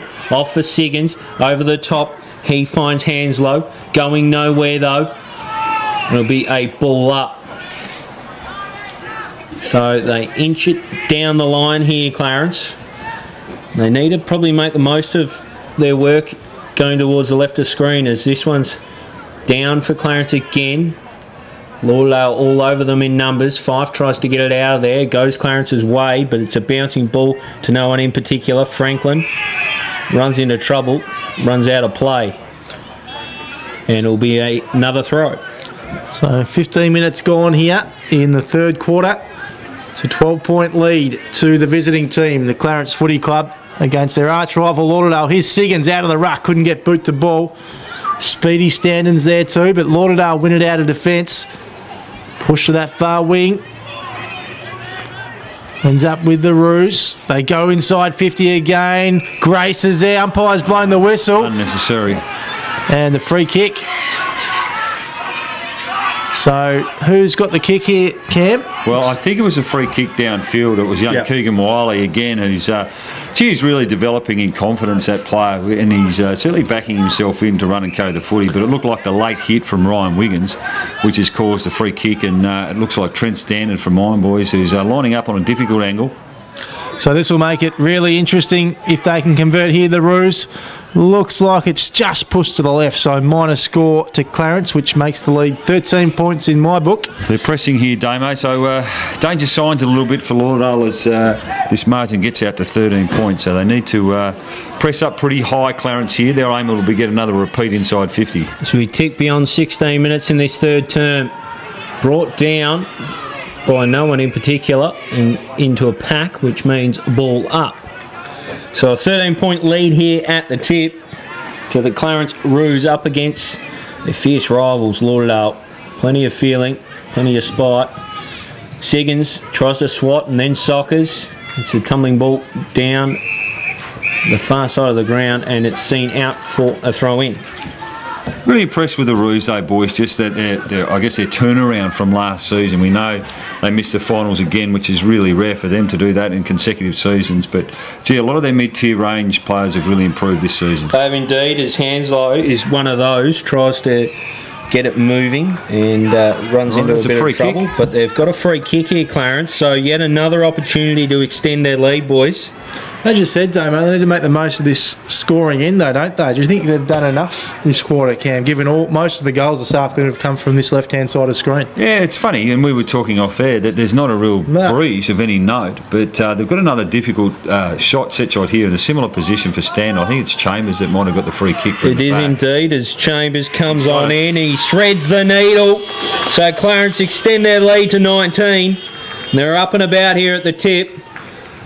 Well, he's synonymous with what we're talking about, boys, isn't he, Chambers? He's had a terrific season, but Clarence's improvement this season has been on the back of players like him and Howlett's that come into the team. Blackburn's a much improved player as well, and the addition of Holmes down back and also Fisher. So there's a different look about him this year, but I really like the way they run and carry the footy, and that can be really damaging with some of those players inside 50. So a really good start to this quarter for the Roos now as this one gets out to about 19 points, Breno. 19 points it is as Smith and Wall go up in the ruck. Here's Walsh now, though, bursting out of the middle here at Lauderdale Oval. He kicks a short one inside 50 and a mark taken by Clever Camp. Well, I love that from Bryce Walsh. The easy thing there would have been to set sail and perhaps look for a bit of glory and try one yourself from 50. But a percentage player there lowered his eyes, and Clever Camp now has an opportunity. Normally a pretty smart kick, the boy from Dandenong. Well, it's a big kick. That's for sure. 19 points is Clarence's lead at the moment. This will cut it right back.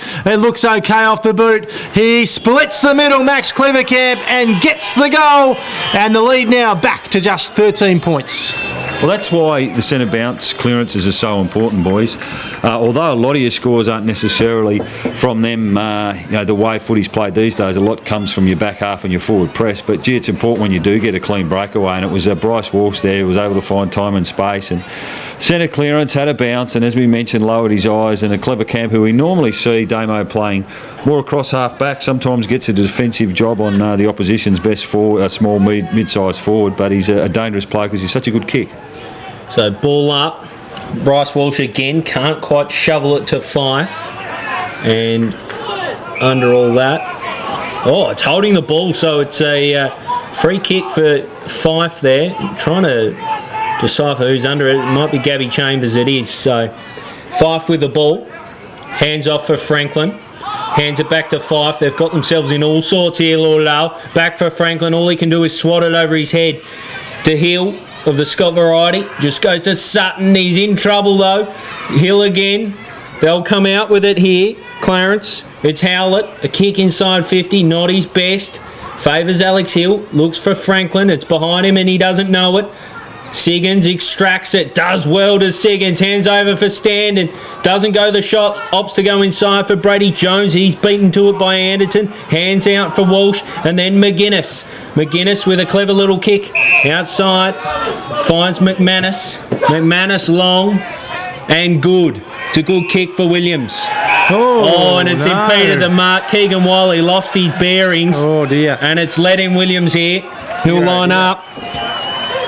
And you'd think he'd be a good chance to goal from this sort of range, Josh Williams. Joshy McGuinness letting him know about it as well. But that was just a brain fade, wasn't it? I think he completely lost where he was on the field and didn't realise that a mark was taken. because he seemed dazed and confused. So in comes Josh Williams, Fisher on the mark.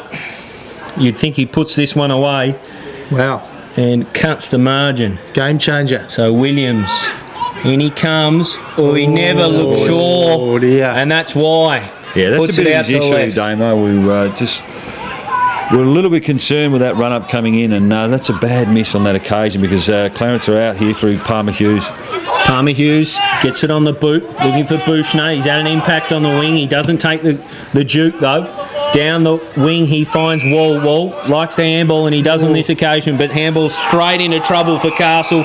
Did him no favours, and it's a turnover through holding the ball. Well, the issue with the handball then, Damo, is Castle was under pressure and corner on his left side, so he had nowhere to move and run and carry the footy. Great tackle there. Bell Chambers with the kick for the Dale. Goes short to McManus. And now McManus is off. He goes and drives it forward to the centre of the ground. Good mark taken there by Roberts. Roberts goes inside 50. It's a one-on-one contest. Tap to Heavey's advantage. He's right on the boundary, drops the footy and taken over without it. And free looks like it's a free kick. So Alex Heavey, he loves a goal and he might go back and have a shot here by the look of it. Right. Don't discount him from there, Breno. No way. I've done that before, and that was that famous goal at quarter time between goodness these me. two teams, boys. It was a brilliant kick. But this one's going to test him as well. Scored a goal on the run from the pocket from a similar sort of spot against North Launceston, but this will ask plenty of him, Breno. Alex Heavey, star, has been for a long time for Lauderdale. The kick goes to the square. A lot of players leapt for the footy there, but rushed through for a minor score. So what's that make it, Damo? 9 points? No, it doesn't. It's 11 points. It's all right, Brandy. I got there in the end. Fisher with the kick in, opts to go to himself first, and then long second. The pack forms. Anderton. No, it was Ben McGuinness swatted it down to Smith. Inside, looking for Josh McGuinness. Mate. What a grab. Joshy McGuinness. He's been fantastic He today. has been phenomenal. He's looked as composed as any player on the ground today. Really great decisions with ball, either hand or foot, and he's known when to run, when to defend, and he's pushed forward and found some space here. If he can kick this one, it's certainly a really important one, I would have thought, for Lauderdale. So McGuinness from about 45, usually a defender, gets a good piece of it, but kicks like a defender, straight out in the full. Got a really important question for you, Brandy. Why are we using the yellow footballs this afternoon? That's a good question. Was that to me or was that to Damo? That was to you, Brandy. Yeah, look, maybe they're a little bit worried about the light. I'm not sure whether it's got anything to do with Stay Chatty. I'm looking to try and deflect that one to Damo, who's giving me nothing here, saying you're going to answer this question, and that's why it was a tough question. We'll get back to that one. Long down the line, it was I'll get an answer for you at some point, Brandon. shove out of the way from Stanley. Gives Wall a free kick. He goes down the line looking for Siggins. Out muscles his opponent, Ben McGuinness. Well done, Sigga. Hands it straight to Anderton, to Josh McGuinness. A whistle, but play goes on. Heavey, a nudgy little ball, and it's a good one. He finds Tute Havea. He's run into the pocket. He tries a little goose step. It doesn't quite come off, but he finds Josh McGuinness on the left. It's a tumbling little punt inside, and it's Roberts, I think. He's taking the mark, and he's off. He's off, Joshy Roberts. Wow. Smart George. play. And he puts it through. What a goal. 24 minutes gone, and that is a crucial one. The lead now, 5 points. What a thrilling game this is, and what a big final quarter we've got coming up, boys. Well, he becomes an important player, Rob. It's actually his third. He's the leading goal kicker on the ground as we speak. And I really like his work. He certainly gives him a target there. He's strong over the footy. A difficult match-up in the air. He's not bad at ground level, and he's got good game sense and awareness. And then he just had the presence of mind to realise that he had his Clarence player caught napping and was on the wrong foot, so to speak, and then he was able to run into the open goal. Smart play. 5 points in it. Cleaver Camp out of the middle. A kick out to the right, half forward, looking for Heavey. He does work, slaps it back, but it's all Clarence. Keegan Wiley runs into trouble and finds Holmes, but he found Holmes with a throw, so it'll be A Lauderdale ball. They're on top here at the moment, down at the tip. Been Just good, 5 Robbie points in McManus. it. Sorry, Damo. Robbie McManus again. He's been terrific today. He has indeed, McManus. Not a lot on offer for him at the moment, but he loads up, goes right to the pocket. Havea leapt! Goodness me. Would have been mark of the century had he have got Outrageous. anywhere near it, but unfortunately, As good as Just he's looked been, good. Robbie McManus, that kick needed to be directed a little bit closer to that dangerous spot, 10 or 15 metres out for goal. A little bit too much to the pocket for my liking on that occasion. Michael Fisher brings it back into play for Clarence. Pack forms. Grace is there. Ball to ground. Now here's Brady Jones. Handball over the top. Roos managed to control it. Oh, he's away now. The Roos go inside, just outside 50. Callan takes the mark, plays on quickly. Has he got anyone on offer? It's only a Lauderdale player who punches it away. Hill picks up the footy, and now Bell Chambers and Callanan. And Callanan pushed him over the line there, Bell Chambers, but just a boundary throw in. So it was Holmes there, adventurous on the wing, wasn't he? He's a good young player. Really like what he brings to the table. He's brave too. Not afraid to throw himself in a contest. Not long to go in this third quarter, you would think. 26 and a bit ticked. 26 and a bit, so the ball to ground. Siggins now, handballs over the top to Chambers, who's wrapped up, ball spills to ground. Siggins is there again, he's been brilliant this afternoon, as we've said throughout the day. Here's Jones, right on 50, high ball, top, just bouncing away towards the Roos goals. Grace off the right, he's kicked the goal, Aidan Grace, and the Roos peg one back on the eve of three-quarter time. So back out to 11 points here at Lauderdale Oval. Might prove a crucial goal from Aidan Grace. They've got some smart players, the Roos, when it hits at ground level, because we know Grace is not bad on the lead, but he's also equally at home when the ball hits the ground. And when you've got players like Standen and Callum down there, they can mop up. They look really, really dangerous when they do get it inside that forward 50. A handy goal, as you mentioned, Damo. This one's out to 11 points, and you just get the sense that this one's going to go right down to the wire in about 35 minutes' time. Up it goes, Siggins and Marr with a hit out, but it's all Clarence, and it's O'Brien who fumbles it into the hands of the opposition. Ray Hill, he finds Fife out onto the outer wing, finds Sutton, who looks to go back inside. It's a brave kick, but Stanley makes it look okay. Takes the mark right on the bullseye. In the middle of the ground here at Lauderdale Oval, Stanley. Inside 50, plenty of numbers for Lauderdale. Havea tries to bring it down. It's well done by Bailey, but it unintentionally finds a Lauderdale player. And the siren beats them. So an 11-point lead here at the completion of the third term. It was a seesawing quarter, that one. Didn't play the way of the rest of the game, but it's left it delicately poised, boys. Well, it has, and it was an important goal, as you mentioned, the last one there for the Roos. It's going to go right down the wire, and if any indication of the previous three quarters is a guide, you'd say that maybe there's a little bit of an advantage going to the left of screen. But Lauderdale have it all to do here. 11 points down at three-quarter time, but we know normally with a home crowd they do get a bit of momentum, and I guess I still give them a strong chance of winning this game, but I love the work of the Roos today. They've fought really, really hard, and they've responded after Lauderdale came back really strongly in the second quarter. So, it's anyone's game. Like the work of Booster in the third quarter, boys. I enjoyed watching him up on the wing where he's able to show a fair bit of his athleticism. And it's a real arm wrestle, isn't it? Not a lot in this game.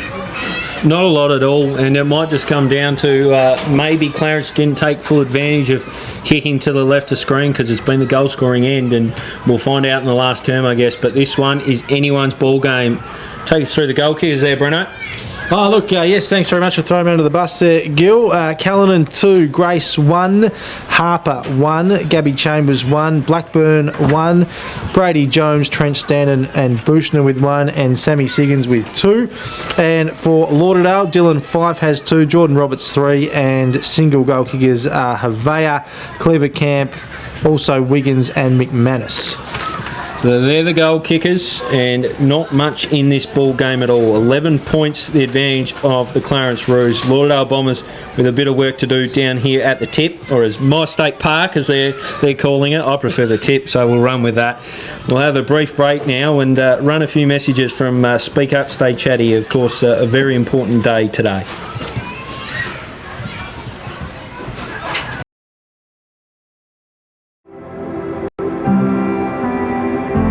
you ever see anyone that you know, whether you really know them or whether you're just someone that you liaise with and hang out with at school, if you see them and they're not quite themselves, don't ever assume that they're just having an off night and that you'll see them tomorrow. I think it's so important to think that what is bugging them at that time could well be something that could be life-threatening, and it doesn't hurt to just say, look, is everything all right? I'm here if you want to have a chat or get it off your chest to me.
So back for the last term here at Lauderdale Oval. It's been a cracker.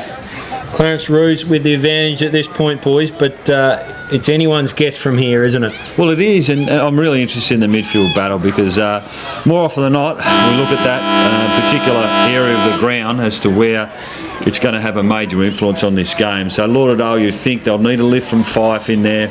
Sutton might roll through there at some point. We know Walsh is obviously going to be a stalwart and be in there as well. It looks like McGuinness is going in there. Really liked his game, boys. I know you guys have as well. Best Josh of field for mine.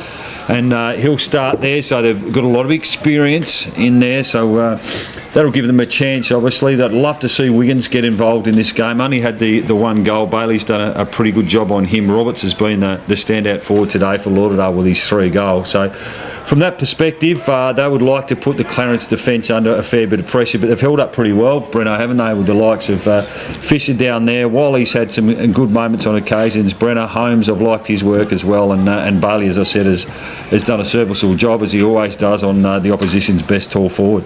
Yeah, what a final quarter we've got coming up. It is going to be absolutely sensational. Just what we wanted when we came down this afternoon for a nice, close, entertaining match between two very, very fierce rivals, and that's exactly what we've got, Gil.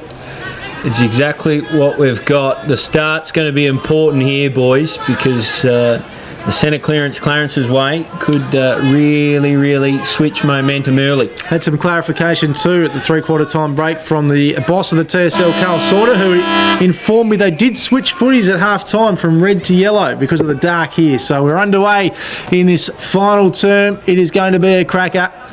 And it is Clarence that has the footy. Brady Jones gets it on boot. Players running for it, but ends up in the hands of Lauderdale.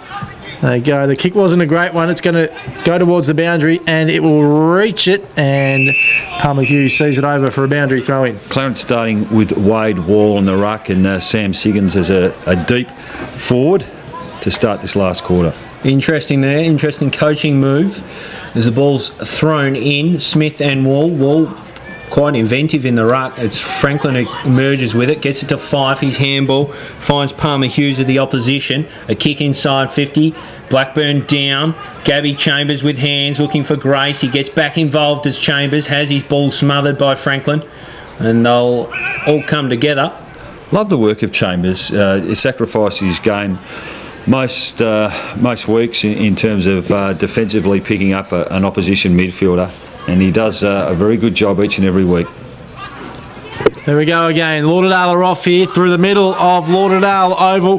The kick inside from Sutton, and punched away though at the 11th hour by Bailey, and another boundary throw in right in the pocket. Scoring into the ground. We saw a goal or two, I think, on that right-hand side of the screen in the third term. But the majority of goals this afternoon up this left-hand side of Lauderdale Oval as the ball comes back into play. Wade Wall taps it down. Here's Franklin. Spins around. The high ball, though. It's high in the air and bounces over the boundary line. Still where Lauderdale want it, though. A goal would cut the margin to just 5 here at Lauderdale Oval. Put them right in striking distance. So throw comes in. It's a shallow one. Smith gets to it first. O'Brien comes out, bustles through, finds Jones. Jones down the wing finds Stanton. So clean ball movement there by the Roos. Stanton not a lot offering up the field, takes his time, and then kicks long to Castle, who's found a bit of space. He's got Grace as a runner, ignores that. He might take the kick himself. No, he hands off for Grace. Grace will hand off for Palmer Hughes, and he'll put it through the middle. Beautiful counter-attacking football by the Roos, and they extend their lead here to 17 at Lauderdale Oval. Well, that's the modus operandi of Kyle Palmer Hughes, to get on his bike and really push hard. He's a gut runner, and he worked for about 50, 60 metres there, really hard sprinting into that open space, and it was a good build-up from the Roos. They found some space, and unselfish play from Grace, but a great reward for Palmer Hughes. I really liked his game today, Damo. Really nice teamwork there from Clarence, which extends their lead to 17 points. A handy one at this stage of the game as we get back underway. Wall, Smith taps it down. Chambers drives it forward. Grace, who's been lively in the game. And now it's Lauderdale who take it forward again. The man we think may be the best on the ground, Josh McGuinness, takes the mark. I just wonder whether or not it's worth swinging Ben McGuinness forward, boys, just to give a bit of a different look for that Lauderdale forward line. We know he can push forward and kick goals. So might be time to pull that move. Clever Camp goes inside 50 for the Bombers. Good mark, Bailey. Handballs quickly. And the Roos are away again, but only as far as the Lauderdale player in Sutton turns around and centres the footy. Dangerous territory, but they managed to hang on to the footy, the Bombers. They switch play to Hill. Alex Hill. Big booming kick inside 50. Pack forms. Good mark. Jason Bailey. He's a ripper, isn't he, Jason Bailey? He's a beauty. So Bailey, he is a fantastic player. Great start to the season, particularly. Here he goes with a long kick now to the wing. Grace. Good overhead mark. So just some concerns now. Siggins obviously is being matched up by McGuinness, so as much as I say that move, they would have to rob Peter to pay Paul there, but maybe it's Bell Chambers. Maybe he can be the spark up forward for Lauderdale. Jones takes the mark from Callanan, who kicked those couple of goals in the first quarter. Ian Callanan. Not a lot on offer here for Brady Jones. He goes long and targets Wade Wallen, hits him beautifully. Beautiful body positioning there from Wall. Cole Palmer-Hughes on his own, and the kick from Wall wasn't the greatest, and it's dribbled out of bounds for a boundary throw-in. He just nudged his opponent under the ball. It was really smart stuff. The kick, unfortunately, not his greatest, but Clarence there, if they can put another one away here, geez, it will make it tough for Lauderdale. So ball to be thrown in. I think this is our man Bev. This is better, but it's straight to Siggins, who takes it out of the ruck, and he's offline with his kick out to the right. Another behind for the Roos. They lead 60-78, so 3 straight kicks.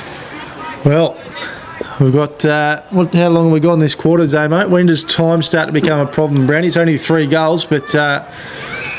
Look, I don't think they want to concede the next one, Breno.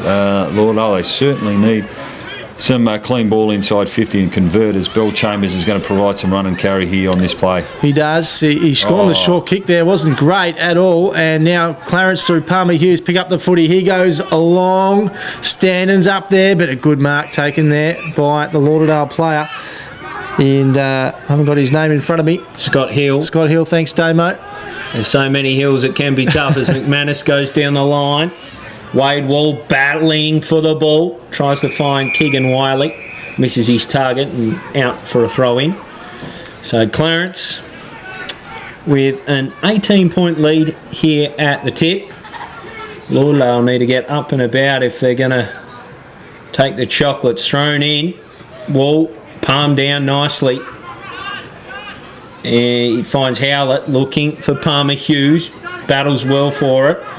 It's picked up there by Dart. Can't quite find a target. Lauderdale are away now. Fife with hands. It's a long kick. And it's not a bad kick. Oh. It bounces through. Lauderdale with a reply here. It was that man, Jordan Roberts, once more. 4 goals. 4 goals. He may prove to be the match winner, fellas. Well, gee, that was an important one for Lauderdale because we mentioned that they needed the next one. Gets it back to a 2-goal game for mine.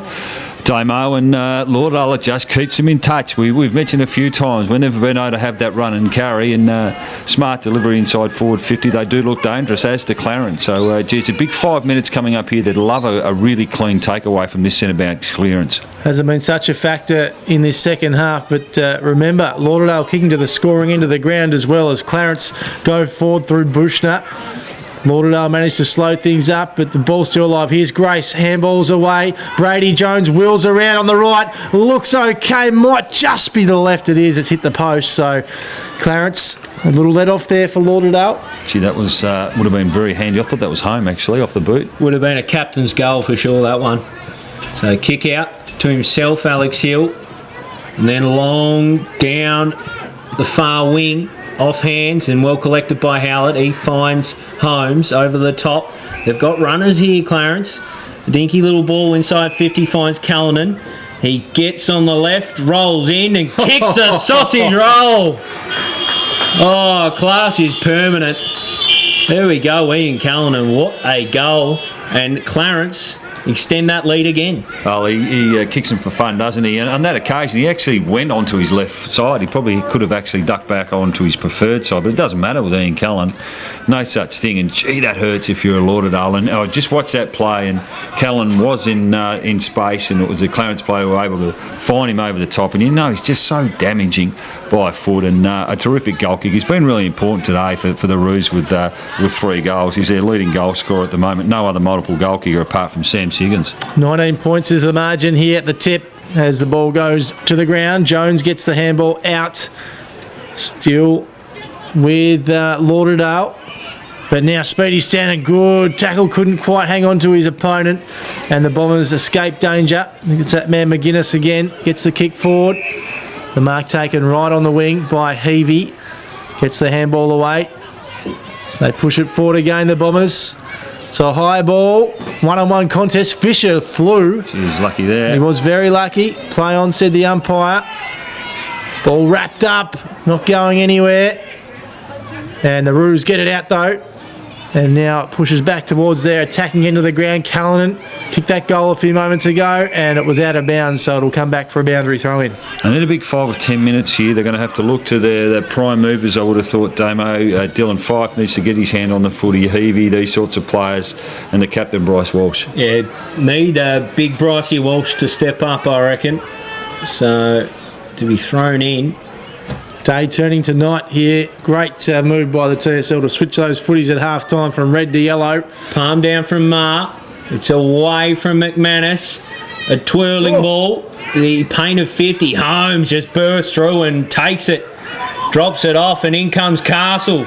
A beautiful bit of work from the half-back. Long and strong, looking for Speedy standing there, doesn't find him. Ben McGuinness on hands and knees, fights for it. Gets it to Alex Hill, can't get it on the boot. Tries it off the deck, and it's danger. Kicking in danger.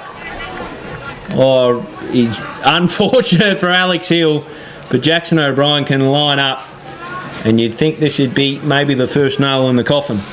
Well, I just think Lauderdale have got to do something different in that forward line. Now, I think you've got to pull the trigger potentially if you're Darren Winter, and as I keep saying, maybe throw Ben McGuinness down there. We know he can kick a goal. Just hasn't been Ryan Wiggins' day today, boys. But Jackson O'Brien, one of the leaders at the Roos, an opportunity here. Here he comes, Jackson O'Brien, such an experienced player.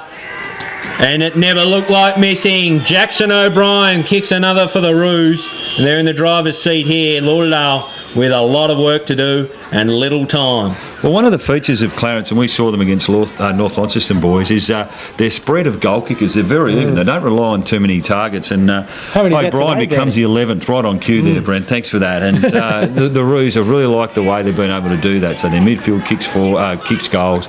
They don't rely on necessarily key targets because it's a small forward line on most occasions for them. Yeah, so I think Lauderdale are just about getting that kitchen sink time, aren't they? They need to change some things up, and we're seeing that right now as an extra strolling forward with Alex Hill going forward. So it's picked up out of the middle. Clever Camp gets it on the boot. A left-footed ball inside 50. Punched down by Wiggins, but it's to the opposition in Clarence. And it's Keegan Wiley with a mark in defence. You know, for a team in the back half, I'm looking at for Clarence that haven't necessarily played a lot of footy, and I talk about, I guess, guys like Wiley, Brenner, Fisher. We know he's had some time. Wade, ripping mark. Terrific, but play on, and it's owing the ball. Holmes is another one. They're just very composed down back. Lauderdale setting the footy. Bryce Walsh takes the mark. They desperately need a goal here, the Bombers, to stay in touch. Walsh sells the candy, rolls around his opponent, drives it long inside 50. Nobody home, though, except Clarence players.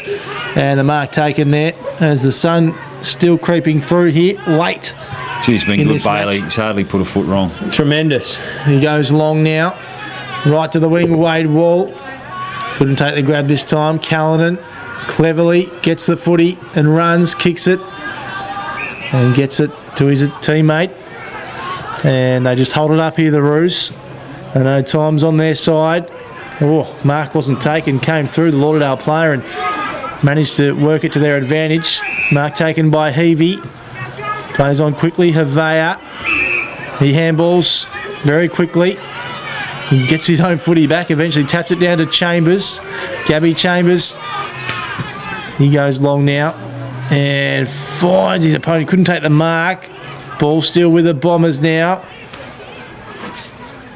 So Anderton gets it out, looking for Walsh. He's wrapped up and a ball up. Good bit of work at half-back, Brownie, by young James Holmes. It was brilliant. I was just about to say, Damo, really underrated there. He manned the mark really, really well because Havea had a man over the top, but he just didn't allow him that chance to get some momentum with his handball. Great call. Sam Siggins, like a rampaging bull, makes his way through, but Lauderdale with the numbers. Numbers don't win out as it's a superb tackle inside forward 50. Hands up from Franklin, or Clever Camp rather.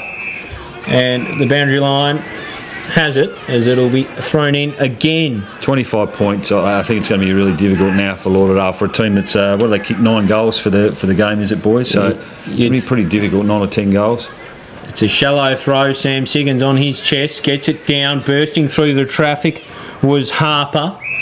And it's out of play again, so it'll be another ball throw in. Yeah, just the 10 goals for Lauderdale, so well into this third quarter now. They're going to have to be very good to win from here, Breno. They're going to have to be brave, aren't they? They're going to have to be brave, throw a bit of caution to the wind, throw some different players up forward and around the ball is thrown in. Well, Smith with a boot in the end gets it out. Looking for Bell Chambers. Fife trying to win it back for Lauderdale on the boot quickly. There's Blackburn and Wish Wilson. Wish Wilson emerges, but his kick's not the best. Straight to Palmer Hughes. Had a good afternoon, young Palmer Hughes. Been terrific. The son of Glenn Hughes, who was a great shield cricketer for Tasmania in the 80s and early 90s. Oh, it wasn't Wiley's best kick. He kicked it straight to the opposition, so Lauderdale escape a bit of danger there. Goes to the pack. Oh, Alex Hill over the back, plays on. Heavey now. Jones is there as well for Clarence. Gets the footy back to the Roos advantage. Ball spills to ground. Wrapped up is Michael Fisher, and the umpire blows the whistle. It's a throw. So free kick going the way of the Bombers. And that man Alex Hill will take it. He handballs off, and it's Bell Chambers who delivers it inside the 50 arc. Still alive. No, it's not. Out of bounds for a boundary throw. Just had his measure, Jason Bailey, hasn't he, all day today, Ryan Wiggins. He's tried hard. He's worked to, I guess, front position and create a presence up forward, but it just hasn't been his day. He hasn't been able to get any sort of separation on his opponent. And it comes. Still with the Roos now. O'Brien, I think it was, got the handball away. And now it's landed in the hands of the Bombers. Clever camp. Those orange wheels, hard to mistake him, isn't it? High ball at the 30-metre mark. Oh, good mark. Is it paid? No, it's a free kick to Clarence. So the issue there, Breno, Bryce Walsh went up for a hanger. I actually think Ray Hill was going to take it at the back. Yeah, good call. So Brady Jones in his helmet, right in the back pocket. Looks long down the line to the numbers, and it suits Sam Siggins. Almost takes the mark. They're at the races, though. Cullinan hands it off to his fellow speedster in Standen. Off to Dart. The kick inside 50. Doesn't suit Bushner. It'll be Ben McGuinness who just swats it to himself. Not his best bit of work. Luckily, he's got support in his brother. Just a kick around the body, a good one. Finds Sutton. Sutton on the move. Inside. That's an absolute Barry Crocker. He's gone straight to the opposition and straight to Harper. So Harper, look inside 50 for the Roos. It's a long kick. Falls for Grace. Brings it down for Standen. Tries to evade a couple. Hands up. Suits Lauderdale. And a whistle blows. Just as Howlett looked like he was going to snap a goal, it'll be a Lauderdale ball through that man, Josh McGuinness. Now. They have to go straight up the middle, as they say. Find some run and carry. Be brave with the footy. Because how long gone, Damo? Time's evaporating in this one. Got no time here, so that has us in a spot of bother, but also a bit of suspense as this one comes along and Sam Siggins put his name on it early and claimed the mark. Who's your best on ground, Brady? Well, I know you've got a vote, don't you? I do, and Josh McGuinness for mine has been fantastic. Yeah, I would have thought perhaps Clarence has he been dominant enough to be awarded best on the ground in the losing team? You'd think it'd have to be someone from the Roos. So Harper from the paint of 50. He's taken the mouth guard out, so he might just have a look here. I'm not sure he can kick that far, but he certainly backs himself. Maybe he's just trying to run down the clock. He's got Tim Castle free if he wants to use him. It'll take his very best effort. Keegan Wiley just wandering towards him. Maybe there's the designated kicker. Harper, long and high and nowhere near goal. Pack forms. Grace tries to claim it over his head and out for another throw.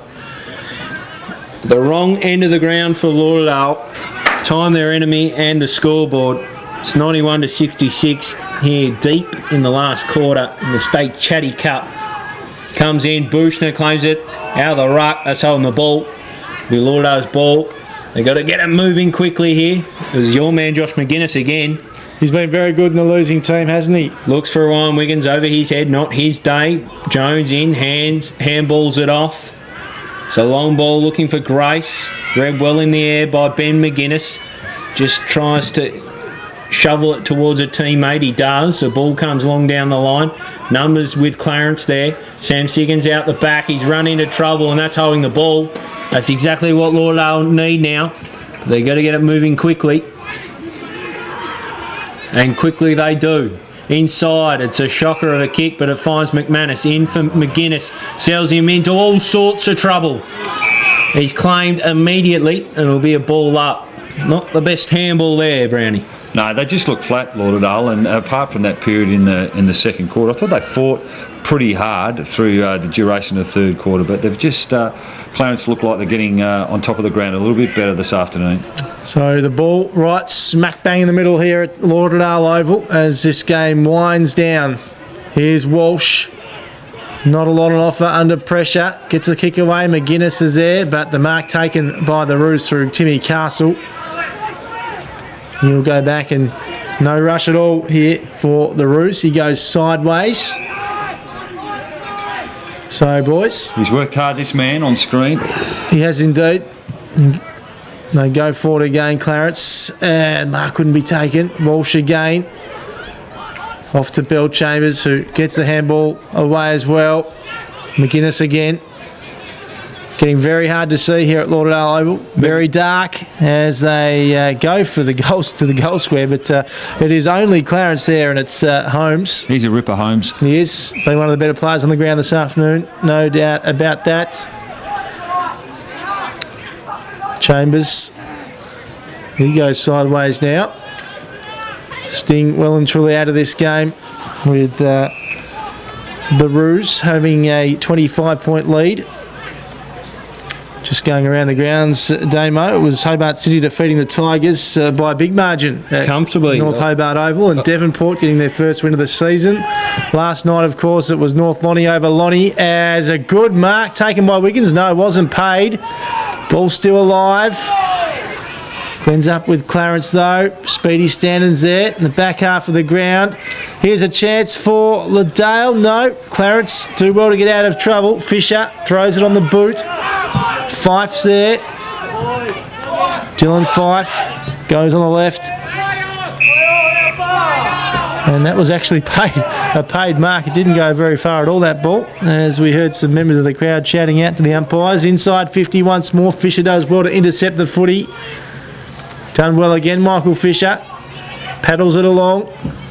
Ends up with Blackburn. Ball to ground again. And it's taken high. So a free kick here to the Bombers. So they may get a late goal here. It's Bell Chambers, Breno, but it is. He'll want to kick it quickly because time the enemy now.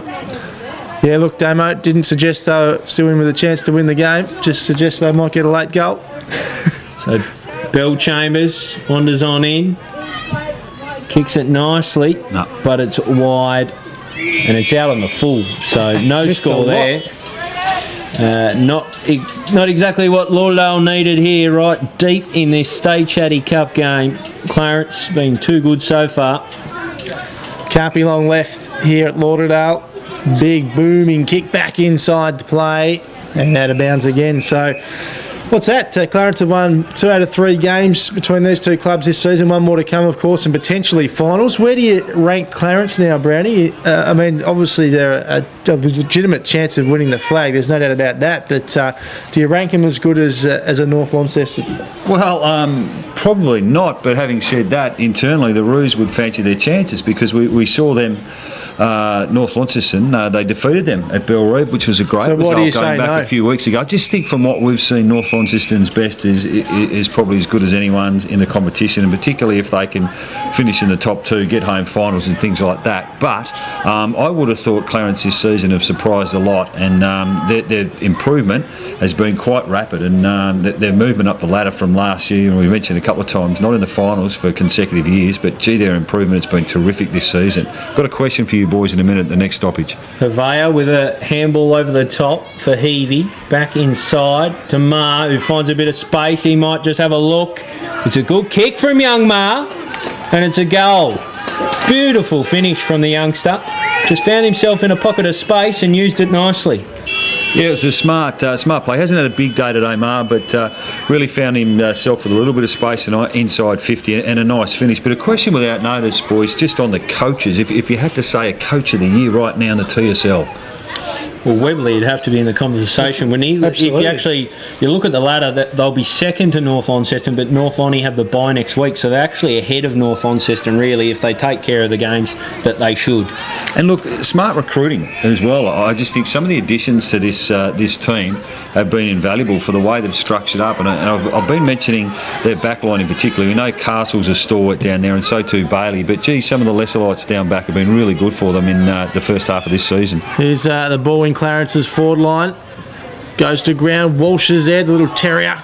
Gets the handball out, but Jones wraps up the player as well. I've liked the maturity of the Clarence group today, and I must admit, I changed my tip with Jake Cox coming out of that team. So they've obviously been able to withstand that, obviously, and he's been out for a number of weeks now, and it's really, I guess, a luxury to have him coming back into the team in a few weeks' time, you would think, Damo, at the latest. They also have Jordan Roberts knocking on the door. Yeah, he's Jeremy Webley out himself today as well. Big loss, so... The depth of this team sort of probably caught a few people off guard. Yeah, no questions. This one's a ball up. Marr brings it down for Sutton, hands it straight to the opposition. Jones with a nice little goose step. Gets it out in front of Speedy Standen. Does well to meet... No, he dealt with Anderton too forcefully, says the umpire. There it is. The free kick with the siren sounds, and it sounds on a big win for the Clarence Roos. 91 defeats 66 here at Lauderdale Oval. What a game. Obviously fizzled out in the end, but we were treated to an exciting first 3 quarters, weren't we? And that's what we came down here wanting to see, Brownie, and that's exactly what we got. Yeah, we got a great game, and full credit to Clarence. 25-point deserved winners today, and it was on the back of a really even contribution for mine. As we mentioned, I think 11 different goal kickers, and Ian Callan, and didn't they come out of the blocks, the Roos, after a pretty even first 10 minutes, and then they slammed on 6 goals. Lauderdale, a great response in the second quarter, but Clarence just seemed to have their measure in the second half of this game, and we mentioned a lot about their evenness. Again, Chambers is really solid again as a defensive midfielder. I thought Palmer Hughes, the best game I've seen him play in a while, boys. I thought he ran really hard all day. Callanan with 3 goals was, a wonderful player. Brady Jones, you know what you're going to get from him every week, and just some of those players down back again. Love the work of Holmes. Really underrated player, and once again, Bailey gets the job done. So too does Timmy Castle. They're really building nicely, the Roos, and when you look down at that forward line, and sometimes you can have Siggins down there, you can have Grace down there, you can have Stan and Cullen. It's got a really nice feel about it. Yeah, look, they're going to be hard to beat, aren't they? That's for sure. As we said before, Brownie, they knocked off North Launceston, so everything on the up for the Roos. They get a lot of good players back as well in a few weeks' time, so they'll be really happy with that, coming down to enemy territory today and taking out the game against their Eastern Shore rival. I'm in a bit of bother here. I've got no idea who to pick for the best on ground for Clarence, so I think they were just a really good team effort today. Well, I just ran through some best players, Breno, so that's up to you to try and pick that one out, mate. I can't lay it out for you. Were you listening, mate? Look, from a Lauderdale perspective too, Damo, a lone hand from Jordan Roberts, 4 goals up forward was really good. Fife had his moments, but I thought their midfield was down a little bit today. Walsh tried really hard, but different players sort of went in and out in the game. I thought Franklin wasn't his usual self today. I know I'm a big rat for him as a player, and we hold him in pretty high standards. I thought Hill and Bell Chambers both had their moments at different stages of the game, but Ben McGuinness, as we mentioned, was terrific. So look, they'd be probably disappointed with that result, particularly when they play at home. They probably would expect, when they're doing their pre-season planning, to win more often than not at home. But a great result for the Roos. They're really building nicely, and we know TSL footy is thriving when you've got Clarence up there and playing some really strong footy. But well done to Clarence today, but beating Lauderdale for the second time this season, Damo. And maybe going into the season, we probably would have thought, if we'd have predicted with those two teams, maybe Lauderdale might have had the upper hand. So it can turn around really quickly. But we know Lauderdale have had some smart form coming into the last few weeks, so they just need to regroup and get back on the winners list. They do indeed. Just a correction on that score: 73 plays 91 in the finish. So Clarence got the job done 14,791 to 11,773. Breno, you'll run through the goal kickers. You should be used to it now. Yes, certainly. Ian Callanan led the way for Clarence with 3. Sammy Siggins had 2, and singles to Aidan Grace, Harper Chambers, Palmer Hughes, Blackburn, O'Brien, Brady Jones, Trent Standen and Bushner. And for Lauderdale, Jordan Roberts had 4, Dylan Fife 2, and singles to Havea, Clevercamp, Wiggins, Marr and McManus. So that is all she wrote here at Lauderdale Oval. A big win for Clarence. They get bragging rights over the Eastern Shore and take home the State Chatty Cup, 91 to 73. We hope you've enjoyed our coverage. We'll be back next week from Windsor Park as Lauderdale do battle with Launceston. Bye for now. Where'd you go?